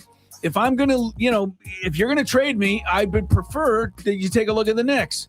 And then they have every right to say, okay, or not okay, which is evidently what happened because they ended up trading him to the Heat. I know. So your question is crazy. It's not crazy. It's a question a lot of people are asking. I see. You think the inmates are running the asylum? No, but in a lot of ways they are. Man, these players have some pull. Man, they're able to do things and win championships. It's not every. Trey Jones, the backup point guard for the Bulls, can't walk in and go, hey, you know what? I am demanding you trade me to New Orleans or something. You're going to laugh him out of the building. But Giannis is Giannis. I mean, if we go back to the Luke Voigt thing, that guy had no say, and he had to go, and his career went downhill. And for the most part, most athletes have no say. As a matter of fact, if you want to be fairest of all fair, all right, I think you brought this up because your idea is let's be fair. I want him to go to the Wizards or something. If the Wizards had the best trade package. Got it.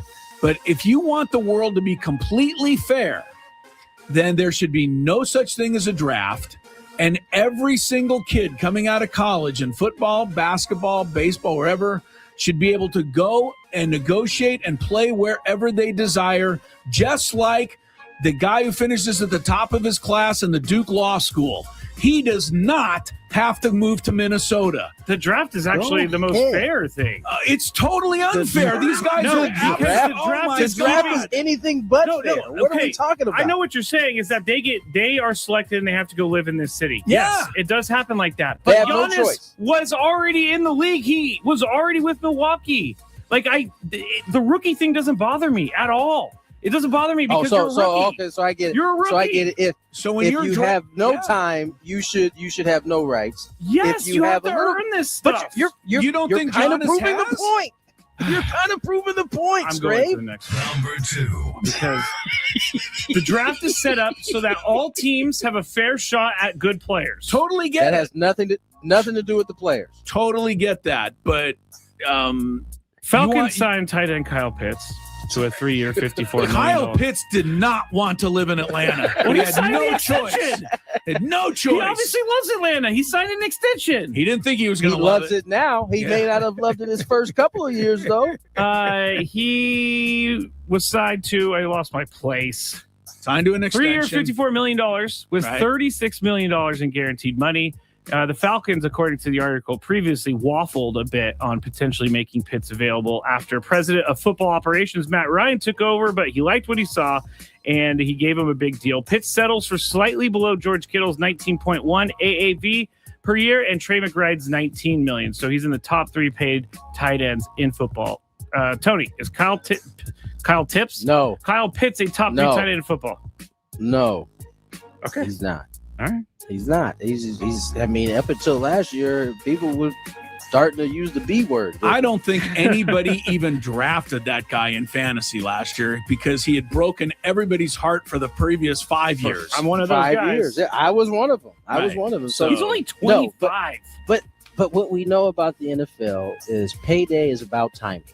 And if you come up in free agent, we see it with the quarterbacks all the time. Kirk Cousins and whoever else you want to name. When you come up to free agency and the league deems you as having talent that can help, you're going to get broke off. And so he landed. He came up at the right time. The Falcons certainly still clearly like him a lot. So, there you go. He gets to be the 3rd highest paid tight end in the league. Well, even though he definitely hasn't had the production of the 3rd best tight end. Well, he should be the first highest paid tight end in the league going into this year because Tua can't throw the ball more than 5 yards down the field. And So that's he's about what to get these. Kyle Pitts is going to be. But Yeah, his average depth of target is like 5 yards. Come on. But, here's the thing. Tony's right the way these guys get paid. But I'm surprised that there aren't smarter people like GMs and people who run these teams in football. And I'll say the same in baseball. You get a guy in baseball, and we've seen it a million times, Tony, right? Guy that's about a 230 hitter, 10 home runs, 50 RBIs, kind of a part-time guy, then catches fire for 1 year, gets in the right spot, and hits 29, drives in 100, hits 301, and then the next year he's paid like that player instead of the player that he was for the previous 4 years. And then everybody's shocked when he goes back to being the player he was.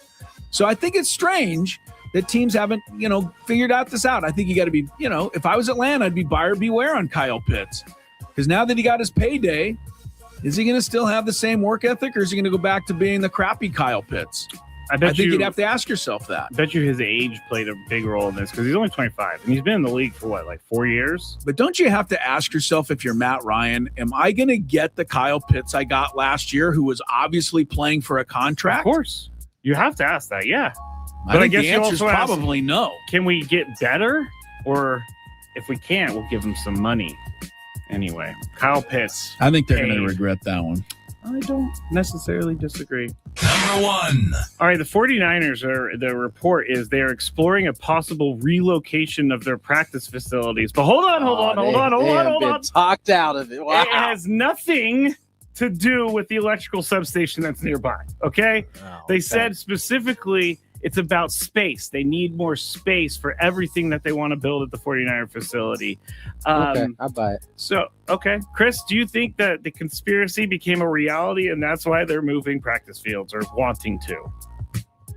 I hope for your sake that they just got tired of guys getting injured because of this phantom curse that surrounded the location of their practice facility. It might be. But I do think the reality is, and I'm just going to use one example, because when I was in Denver a month or so ago, we took a ride out to see the new Denver Bronco football practice facility. Okay. I don't know what to compare it to in terms of size and scope. You got a lot of land out there. Tons of land. They must have 10 football fields. They have offices for days. They have every, nuanced, right, state-of-the-art piece of equipment you'd ever want. And I believe that that's kind of the way NFL teams are doing it all over the country. So the 49ers have to keep up because that's part of recruiting and free agency now, too. Yeah. They bring these guys in. They go, hey, look at our stuff. And then the 49ers, everybody's coughing and sneezing because they're being attacked by the ions in the air. Right. Tony, do you think the conspiracy became a reality for them? I think there's a possibility. Ooh. I think, I mean, based off of listening to their own players talk. Now, George Kittle, number one. I was about to say, now you got Kittle on one side, you got Fred Warner on the other side. Yes. Kind of like debunking it. Yeah. But you get enough players like kind of like, yo, I'm not, and you know, we see guys hold out from camp for, you know, all kinds of reasons. Like they can start using that. Like, hey, I don't feel safe. I'm gonna work out with my guys. You know what I'm saying? So, and I think on top of really, to be fair, to be honest, not joking, I think Chris's thought is kind of on point. You got the facilities these days that they have, state of the art, right? You get an indoor facility, you can change the temperature on and make sure you're playing in the right. You know, there's got to be one field that's just a snow field. Yeah. You know, right. So you know what I'm saying? They can snow. crank the temperature down so that you're playing in those conditions. So yeah, no, I think this is kind of par for the I think course. it's laughable to imagine that. If But real quick, go real quick. There's no doubt though when this becomes a little bit more public. Oh, you watched the everybody's gonna say Twitterverse. it's true. Go to work. It's gonna be conspiracy. 100%. I just hope no other 49er player for the rest of time gets injured. Yeah, me too. That's probably not going to be the case. Too.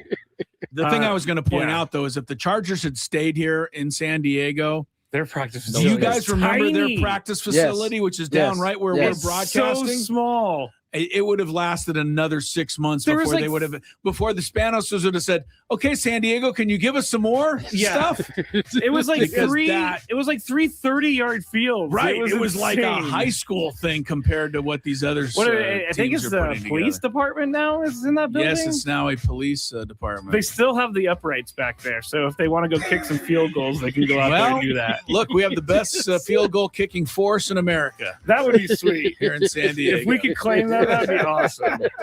All right, that's it for the Big Five. When we get back, since we have a short show, we're going to do Chris versus the fans. 833-288-0973. You'll be playing for a prize. That's next.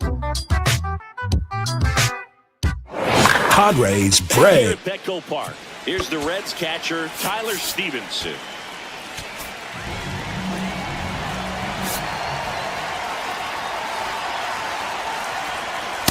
They can't play around with them here. It's a 6-run lead at this point. Got to attack hitters, even if you give up a solo shot.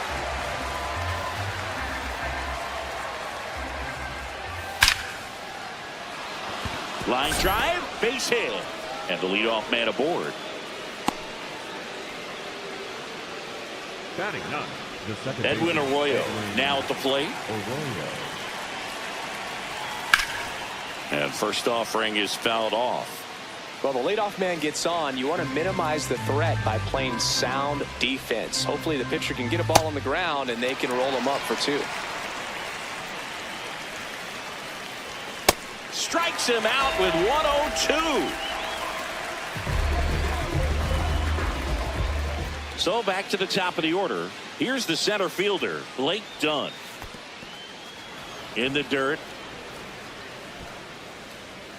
Man at first, one away. Swing and a miss. There's that changeup. Hammered down the right side, but foul. Way high with that one. 2-2. Battling here as he fouls it away.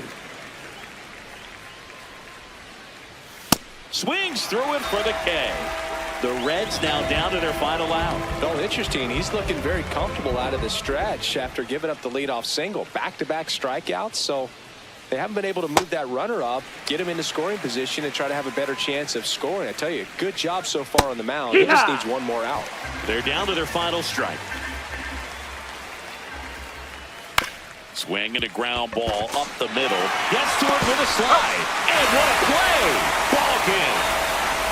whether you're a season ticket holder or you just come to a couple of games a year, to see your team win at home, there's just something special about that. Good job by this team to get it done for the hometown fans. 6-0 is how this one ends. For Chris Singleton and our entire outstanding crew here at MLB The Show, I'm John Shambi.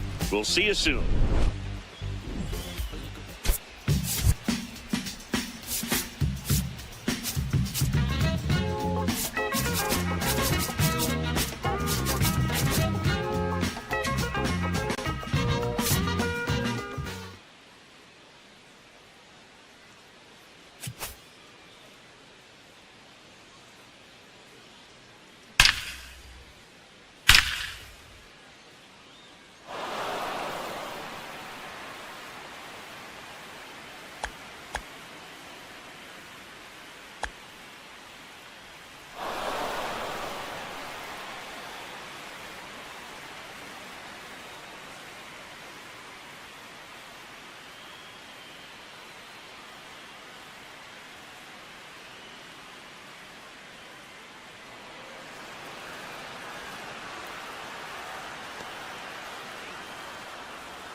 Back here at Petco Park, here's the Reds catcher, Tyler Stevenson.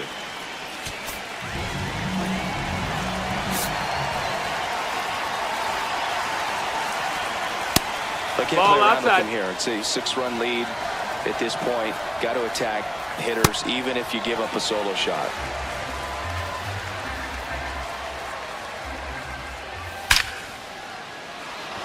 Line drive, base hit, and the leadoff man aboard.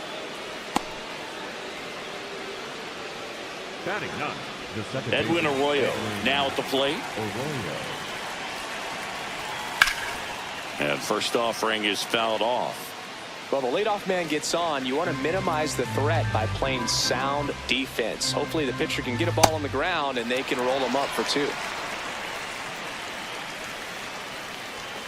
Strikes him out with 102.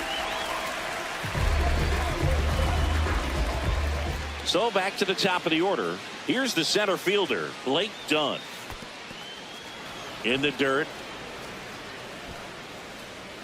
Man at first, one away. Swing and a miss. There's that changeup. Hammered down the right side, but foul.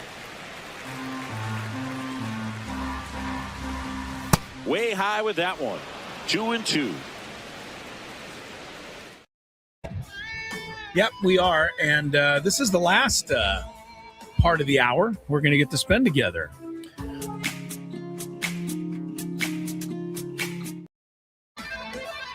And I hope you enjoyed Scraby's questions as much as we did.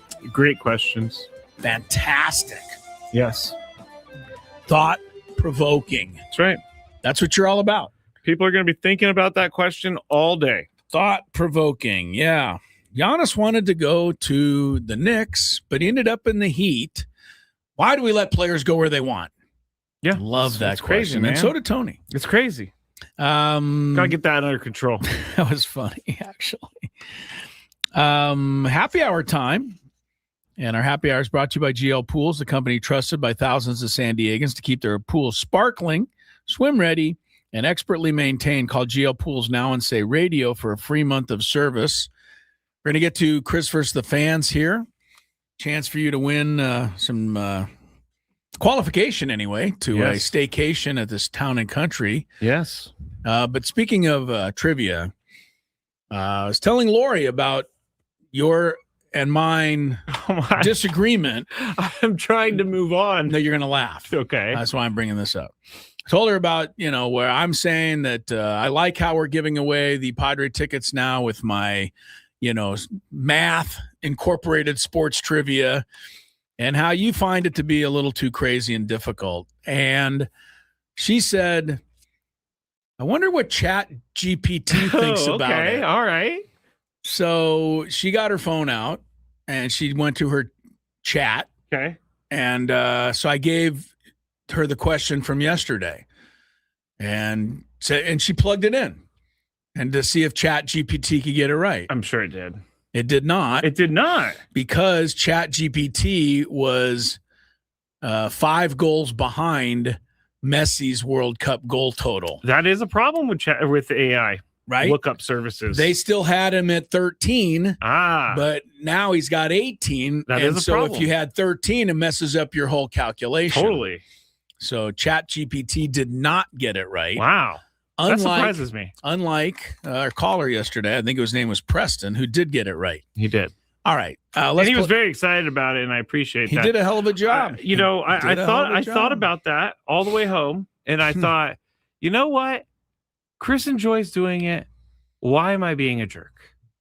Well, I'm not trying to ever leave anybody out, but I also don't think that there's any way not to leave somebody out. Unless I ask what question the color of the sky is, there's going to be people out there who don't know the answer. That's part of the deal with trivia, I hate to say. It is. All right, let's go to trivia now, after all that. If you had one shot, one opportunity to take down the human almanac himself, howdy do. Now is your time. Listen to me, this guy is dangerous. Now is your opportunity to win a prize. Well, I hope you know what you're in for. Chris versus the fans starts now on 97.3 The Fan. I got to say about the World Cup and international soccer in general, I do love that the bench players have to wear a bib to show that they're a bench player. Like, what are the guys? Because if they weren't wearing the bib, no one would know. Right. It could be some imposter over there. It could be, but they have to wear this like brown bib. They all have one too. It's so funny to me. You can't sit on it. Look, that would be hilarious. And tonight, here's the Padres starting lineup. And there you see in the bench wearing the bib. Wearing the tonight the yellow is, bib. Sun Moon Song. Sun Moon Songs. Hey, Sun Moon. What? Put your bib on. Yeah, we don't know you're out of the game. Can't start the game until you get your bib on. Yeah, I thought that was kind of That is a good one. All right. If you win, you'll be qualified for a chance at the grand prize, which is a 2-night stay at Town and Country Resort, $250 food and beverage credit. You could work on your resting vacation face this summer at Town and Country Resort. 3 pools, a 4-story water slide named Twister. Make Town and Country a family favorite. Rates start at $199 per night, $199 per night. Exclusively for fan listeners, visit towncountry.com/thefan to book now. The rules: you have to make it through 3 questions. Each question will get more difficult. If you get the question right, you move on. If you get it wrong and Chris gets it right, you are eliminated. But if Chris gets it wrong, then you move on to the next question, or you win that qualification. All right, let's What if you're a first time? Oh, good point. If you're a first time, let us know before you get into it, and you'll get that first question for free today. Let's go to Rob. Hello, Rob. Good afternoon, gentlemen. How are you doing today, sir? I am doing fantastic. I'm 2 blocks from home. It's perfect. Oh, okay, perfect. All right, well, let's get into it so we can get you home. Put Rob on hold. I like when guys have to sit in the driveway and wait. Yeah. All My right. dogs love it too, Chris. Yeah. Let's ask this one. Who scored, not hit, but who scored the winning run for the Padres last night? Tatis Jr. Tatis Jr. I like Rob. I do sorry too. about that. Rob, you don't have to sit in the driveway. You can go right into the house because your time is up. It was Jackson Merrill. It was Jackson Merrill. Merrill. Running around. Sorry Thank you, about Rob. that, Say hi but to your thanks. dogs for Yeah, us. thanks for playing, and play again, man. Yeah, you never yeah, know, man. yeah. We've seen it happen many times. People Yes. don't do well their first try, and then they come back, they win. That is true. You know, don't be dissuaded. Anybody out there. I'm going to go with another number I don't recognize. Augustine? Hello? Hey, how's it going, guys? Oh, Hey, pretty Augustine, good. how are you? You ready to play? Well, let's go. All He right. says, let's go. Here we go. Question number 1. I wonder if Augustine is a saint. Always. Always. Very good. Let's ask this one. Where is the FIFA World Cup final going to be played? Oh, man. SoFi. SoFi. Stay there. I don't know. I don't know for sure. I must say New York, New Jersey Stadium, which they can't call MetLife. And it's another. Sorry about that. Sorry, Augustine. But It's I'm glad another you played, one man. of those East Coast biases. Just You think? to give the East Coast the championship game. It would have been much better in LA. We all know this. I don't. I'm really just. think I'm just arguing. Just to argue. This is not a. Yeah, it's not a good argue. Yeah, they can have it. All right, let's go to Ryan. Hello, Ryan. And by the way, in the '94 World Cup, what was here? Yeah, it was the final was at the Rose Bowl. Yes, it so was. it was out here that time. All right, I take it back. I wonder if the guy in New York doing the show that day was like, "Why do they always have it on the West Coast?" It probably was a Scraby of the 1994 version. That's kind of who funny. was upset. Ryan, are you there? Yeah, I'm here. First Hey, time Ryan. caller. First time caller. All right, we go to question. up? All right. We go to question number 2. What country won the 2022 World Cup, Men's World Cup, the last World That's Cup? a fair question. I think. Argentina. Oh, he's on it. Argentina. Oh, Ryan nailed that. I looked one. up this game. I forgot how great it was. It was penalty kicks. It was good. I don't think games should ever be penalty kicks. It leaves a bad taste every time, but I also don't have a better suggestion. You would just let them run around until they fall until over. They would just keel over. But yeah, I hate when the World Cup comes down to penalty kicks. I know they're exciting, but it's not, to me, they're not playing soccer anymore. They're doing something different. I don't disagree. So penalty kicks are very random. I think they are, but to me, like the U.S. gets in a couple of penalty kicks and wins them, maybe they could, go further, That's right? true. Let's hope for some PKs then. Well, you got to win them. You don't like them when you don't win them. All right, good job, Ryan. You're on to the finals. Yes. Here's question number 3. Epic. Who did Argentina beat? Do you know? France. Okay. Mbappe. Did not know.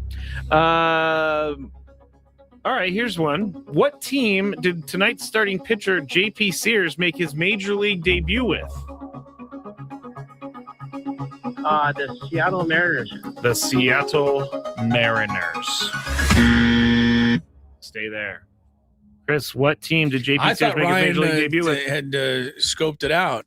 Well, it's a 3-point question. Which makes me believe it's not the A's because that's the obvious answer. But I don't have another guess, so I will say the A's. Brandon says Los Oaklamento. It is a win for Ryan. Yankees. He made his debut with the Yankees. Yes, I have it pulled up. Give me a second. Ryan, you've won. Stay there, buddy. Any chance we can send him back? No, I'm joking. To the Yankees? I have the solution, by the way, to our major problem earlier. Yeah, April 13th, 2022 for the Yankees. All right, very good. That's a win for you, Ryan. First-time player and a winner. He Well got done. traded in that season to the A's. So he didn't stay long with the Yankees. No, they realized right away they didn't have much, and they shipped him off to the A's, and now he's our issue. Who did they trade him for? I don't know. Nick Rumbelow. Yeah. Let's be honest. JP Sears is more than capable. So hopefully tonight's the night. And I'm going to say the Braves are not the same against a left-handed pitcher because a lot of their good hitters are left-handed. So maybe that's a little advantage for JP Sears tonight. I sure hope so. But Ryan's a winner. He's on the board with the win. And that's good.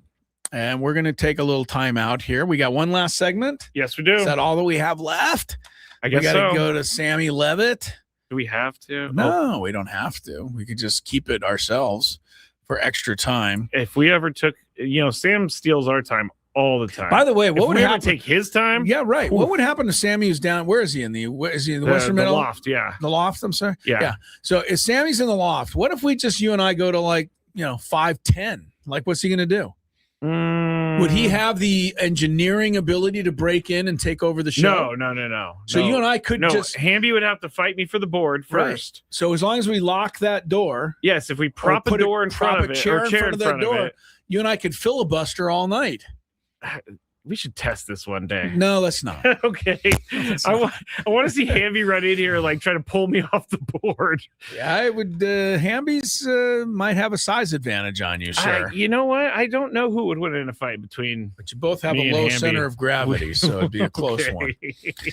All right, we'll take that much needed break here, and then back with my solution to what the hell are we going to do about Griffin Canning? It's coming up. Clear your.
Wrapping up here in about 15 minutes, and then Sammy Levitt will be happy because he'll be on talking about the ball game coming up tonight. Padres go for the sweep against the Atlanta Braves.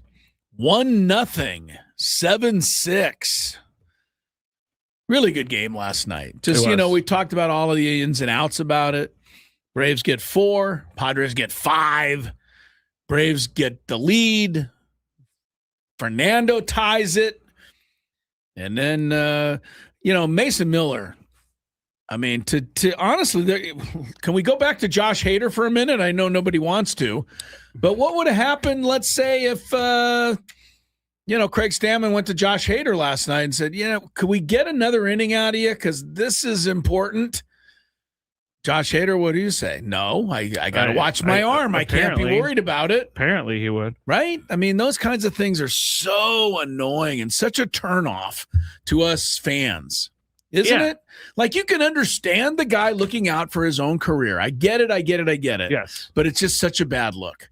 Instead of just doing whatever the team needs, the old – good school try, the old, what they say, school spirit. But Mason Miller goes right back out there, second inning. I mean, I hate to say it, but old Rowdy Tellez stood no chance in that at bat. Like, he was striking him out for sure. Yeah, I was like, when Rowdy Tellez came up, like, where did he come from? Well, they didn't have anybody. Remember the guy we talked to from Atlanta yesterday said they're hamstrung because one of their bench guys is Ha-Seong Kim, who they can't use because Ha-Seong Kim can't hit. Yeah. So they don't have a lot of choices off the bench, Atlanta. So, I mean, Mason Miller made mincemeat of old Rowdy there and keep them scoreless in one of these games now. You get that runner at second base, right? It's pretty much game over. Yeah. And Manny took right care of business. So, good win, fun game, and we'll see what we get tonight.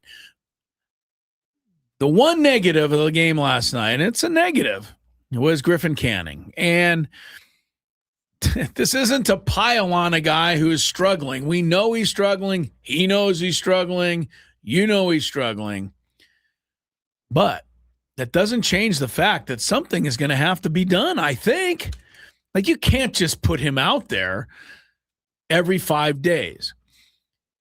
You could put him out there every 5 days if you felt like, you know what, he may not win me a ball game, but he'll get me 6 innings. Hopefully keep me in the game, but he can't even do that. Like, his one win he got last week in the Cardinal game was because the opener covered the first inning, and he just went 4 1/3 before he walked too many guys and threw too many pitches, but he qualified for the win. Last night he didn't get you 1 inning, and it's the second time this year that he hasn't got out of the very first inning he pitched. And as Scraby and I discussed before, it messes up your team. Not just for that night, but for the next night and probably the day or two after. Yeah. And I think we'll see the effects of it tonight unless J.P. Sears goes 7 shutties, because the only 2 rested relievers now for tonight's game are Marinaccio, and I always want to call him Mariucci, the old 49er coach. Marinaccio and Jason Adam. And to that end, we heard – from somebody tweeted out that Jeff Sanders that Alex Jacob is here. We have not seen a roster move that we know of. I haven't. I believe you'd have to send somebody down in order to activate Alex Jacob, but you may need him tonight to get through this game tonight, and that is because of Griffin Canning, and that's where the problem lies. So, could you pitch him, 5 more times before the All-Star break? I guess you could. But you're running the risk not only just losing that game, but not even being able to survive the game. So what to do? I mean, we've already got J.P. Sears filling in for Giolito. So, we're kind of at the point of no return. We are. Pretty soon, we're going to start seeing German Marquez back up here. There's my guess right there. You think they're good? Okay, so what are we waiting for? I've seen him. I looked up German Marquez. What's he been up to? Okay. Well, he's on the injured list, but he's no longer injured. Okay? He's made 4 starts at El Paso. Not 1, not, 4. So he's been there for 2 weeks making starts. He's pitched 17 innings. Okay, so that's about 4 innings per start. I get it. He's got a nice little ERA, 2.12. He's obviously getting kind of back in the swing of things.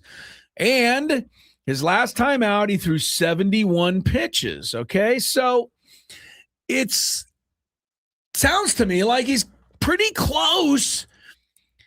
And isn't he a better option right now than Griffin Canning? Honestly, I don't know.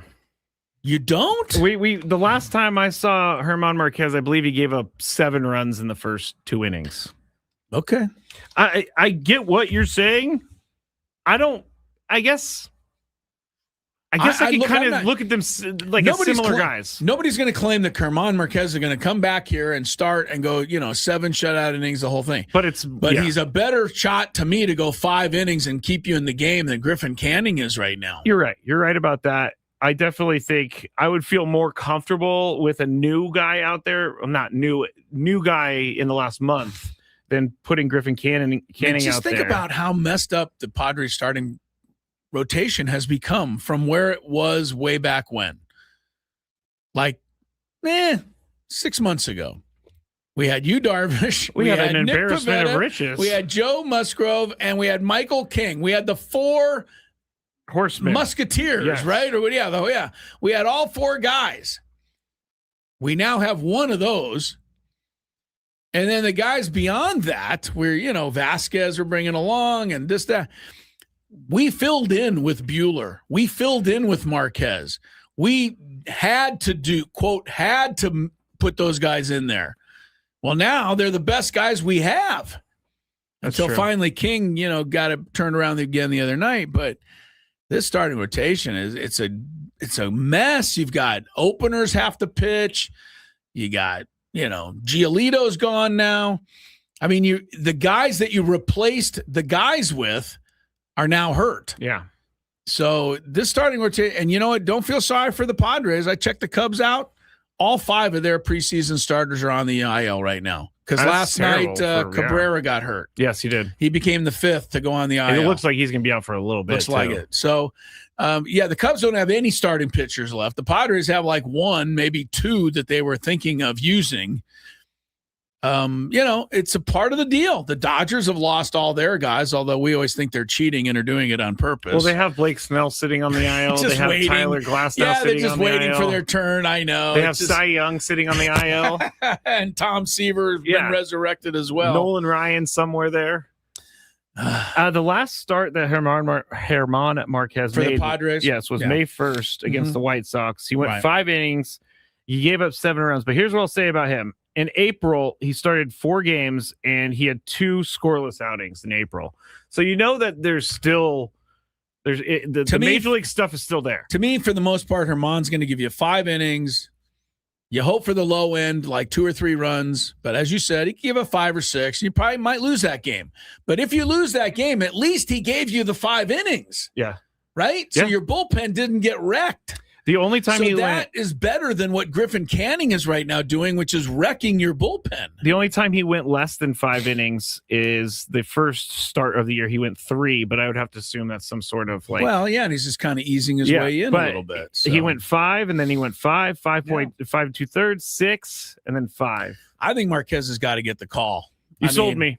He's at El Paso. He's pitched 4 games. He's up to 70 pitches. How many walks has he allowed? Well, let me see. Did I lose the page? Because sometimes you got to 12 walks in 29 innings. So it's not great.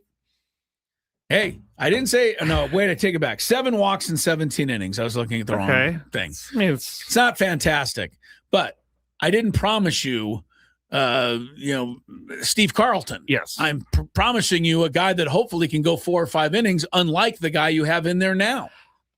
Yeah, when Craig Stammen came out and got him last night, I was thinking, how is he going to piece together this bullpen after it? And how is he going to do this? He did a fantastic job, but now how's he going to do it again? And without he's got less those guys to work with tonight. He's got less to work with, and he's got a less reliable starting pitcher tonight. Yes, he does. JP Sears. Let's just hope JP Sears comes out for 7 innings. Smoking. Who was that character who did that? Oh, Jim Carrey. Carrey. He goes, oh, my God. Smoking. You know, Jim Carrey, along with being incredibly funny, is a wonderfully funny impressionist. Have you ever seen some of his stuff? I can't. I don't know that I have. Oh, Nicholson, those kind of. Oh, he guys. does like other actors. Really good, but That's like great. right on the money. Okay, and very funny. I would love to watch that because you know who does a great Shaq? Jamie Foxx. He does a great. Oh no, I'm sorry. He does a great Charles Barkley. He does a Barkley, right? He does such a good Charles. I want to also draw anybody's attention. If you like celebrity impressions, find Bill Hader. Okay, remember the guy from Saturday Night Live? Of course. Bill Hader. Find him doing Arnold Schwarzenegger. I have seen this and it's funny. It's on point. Yes, it is. It's going to give you a good laugh. All right, let's see what we get tonight. Sammy will get you set up. We'll be back tomorrow, one way or the other, to recap it. And also tomorrow kicks off with our roundtable at 10 a.m., so don't forget that. 9 a.m. I understand, or 9 a.m., thank you. I'm going by last year. Yes, 9 a.m. tomorrow morning.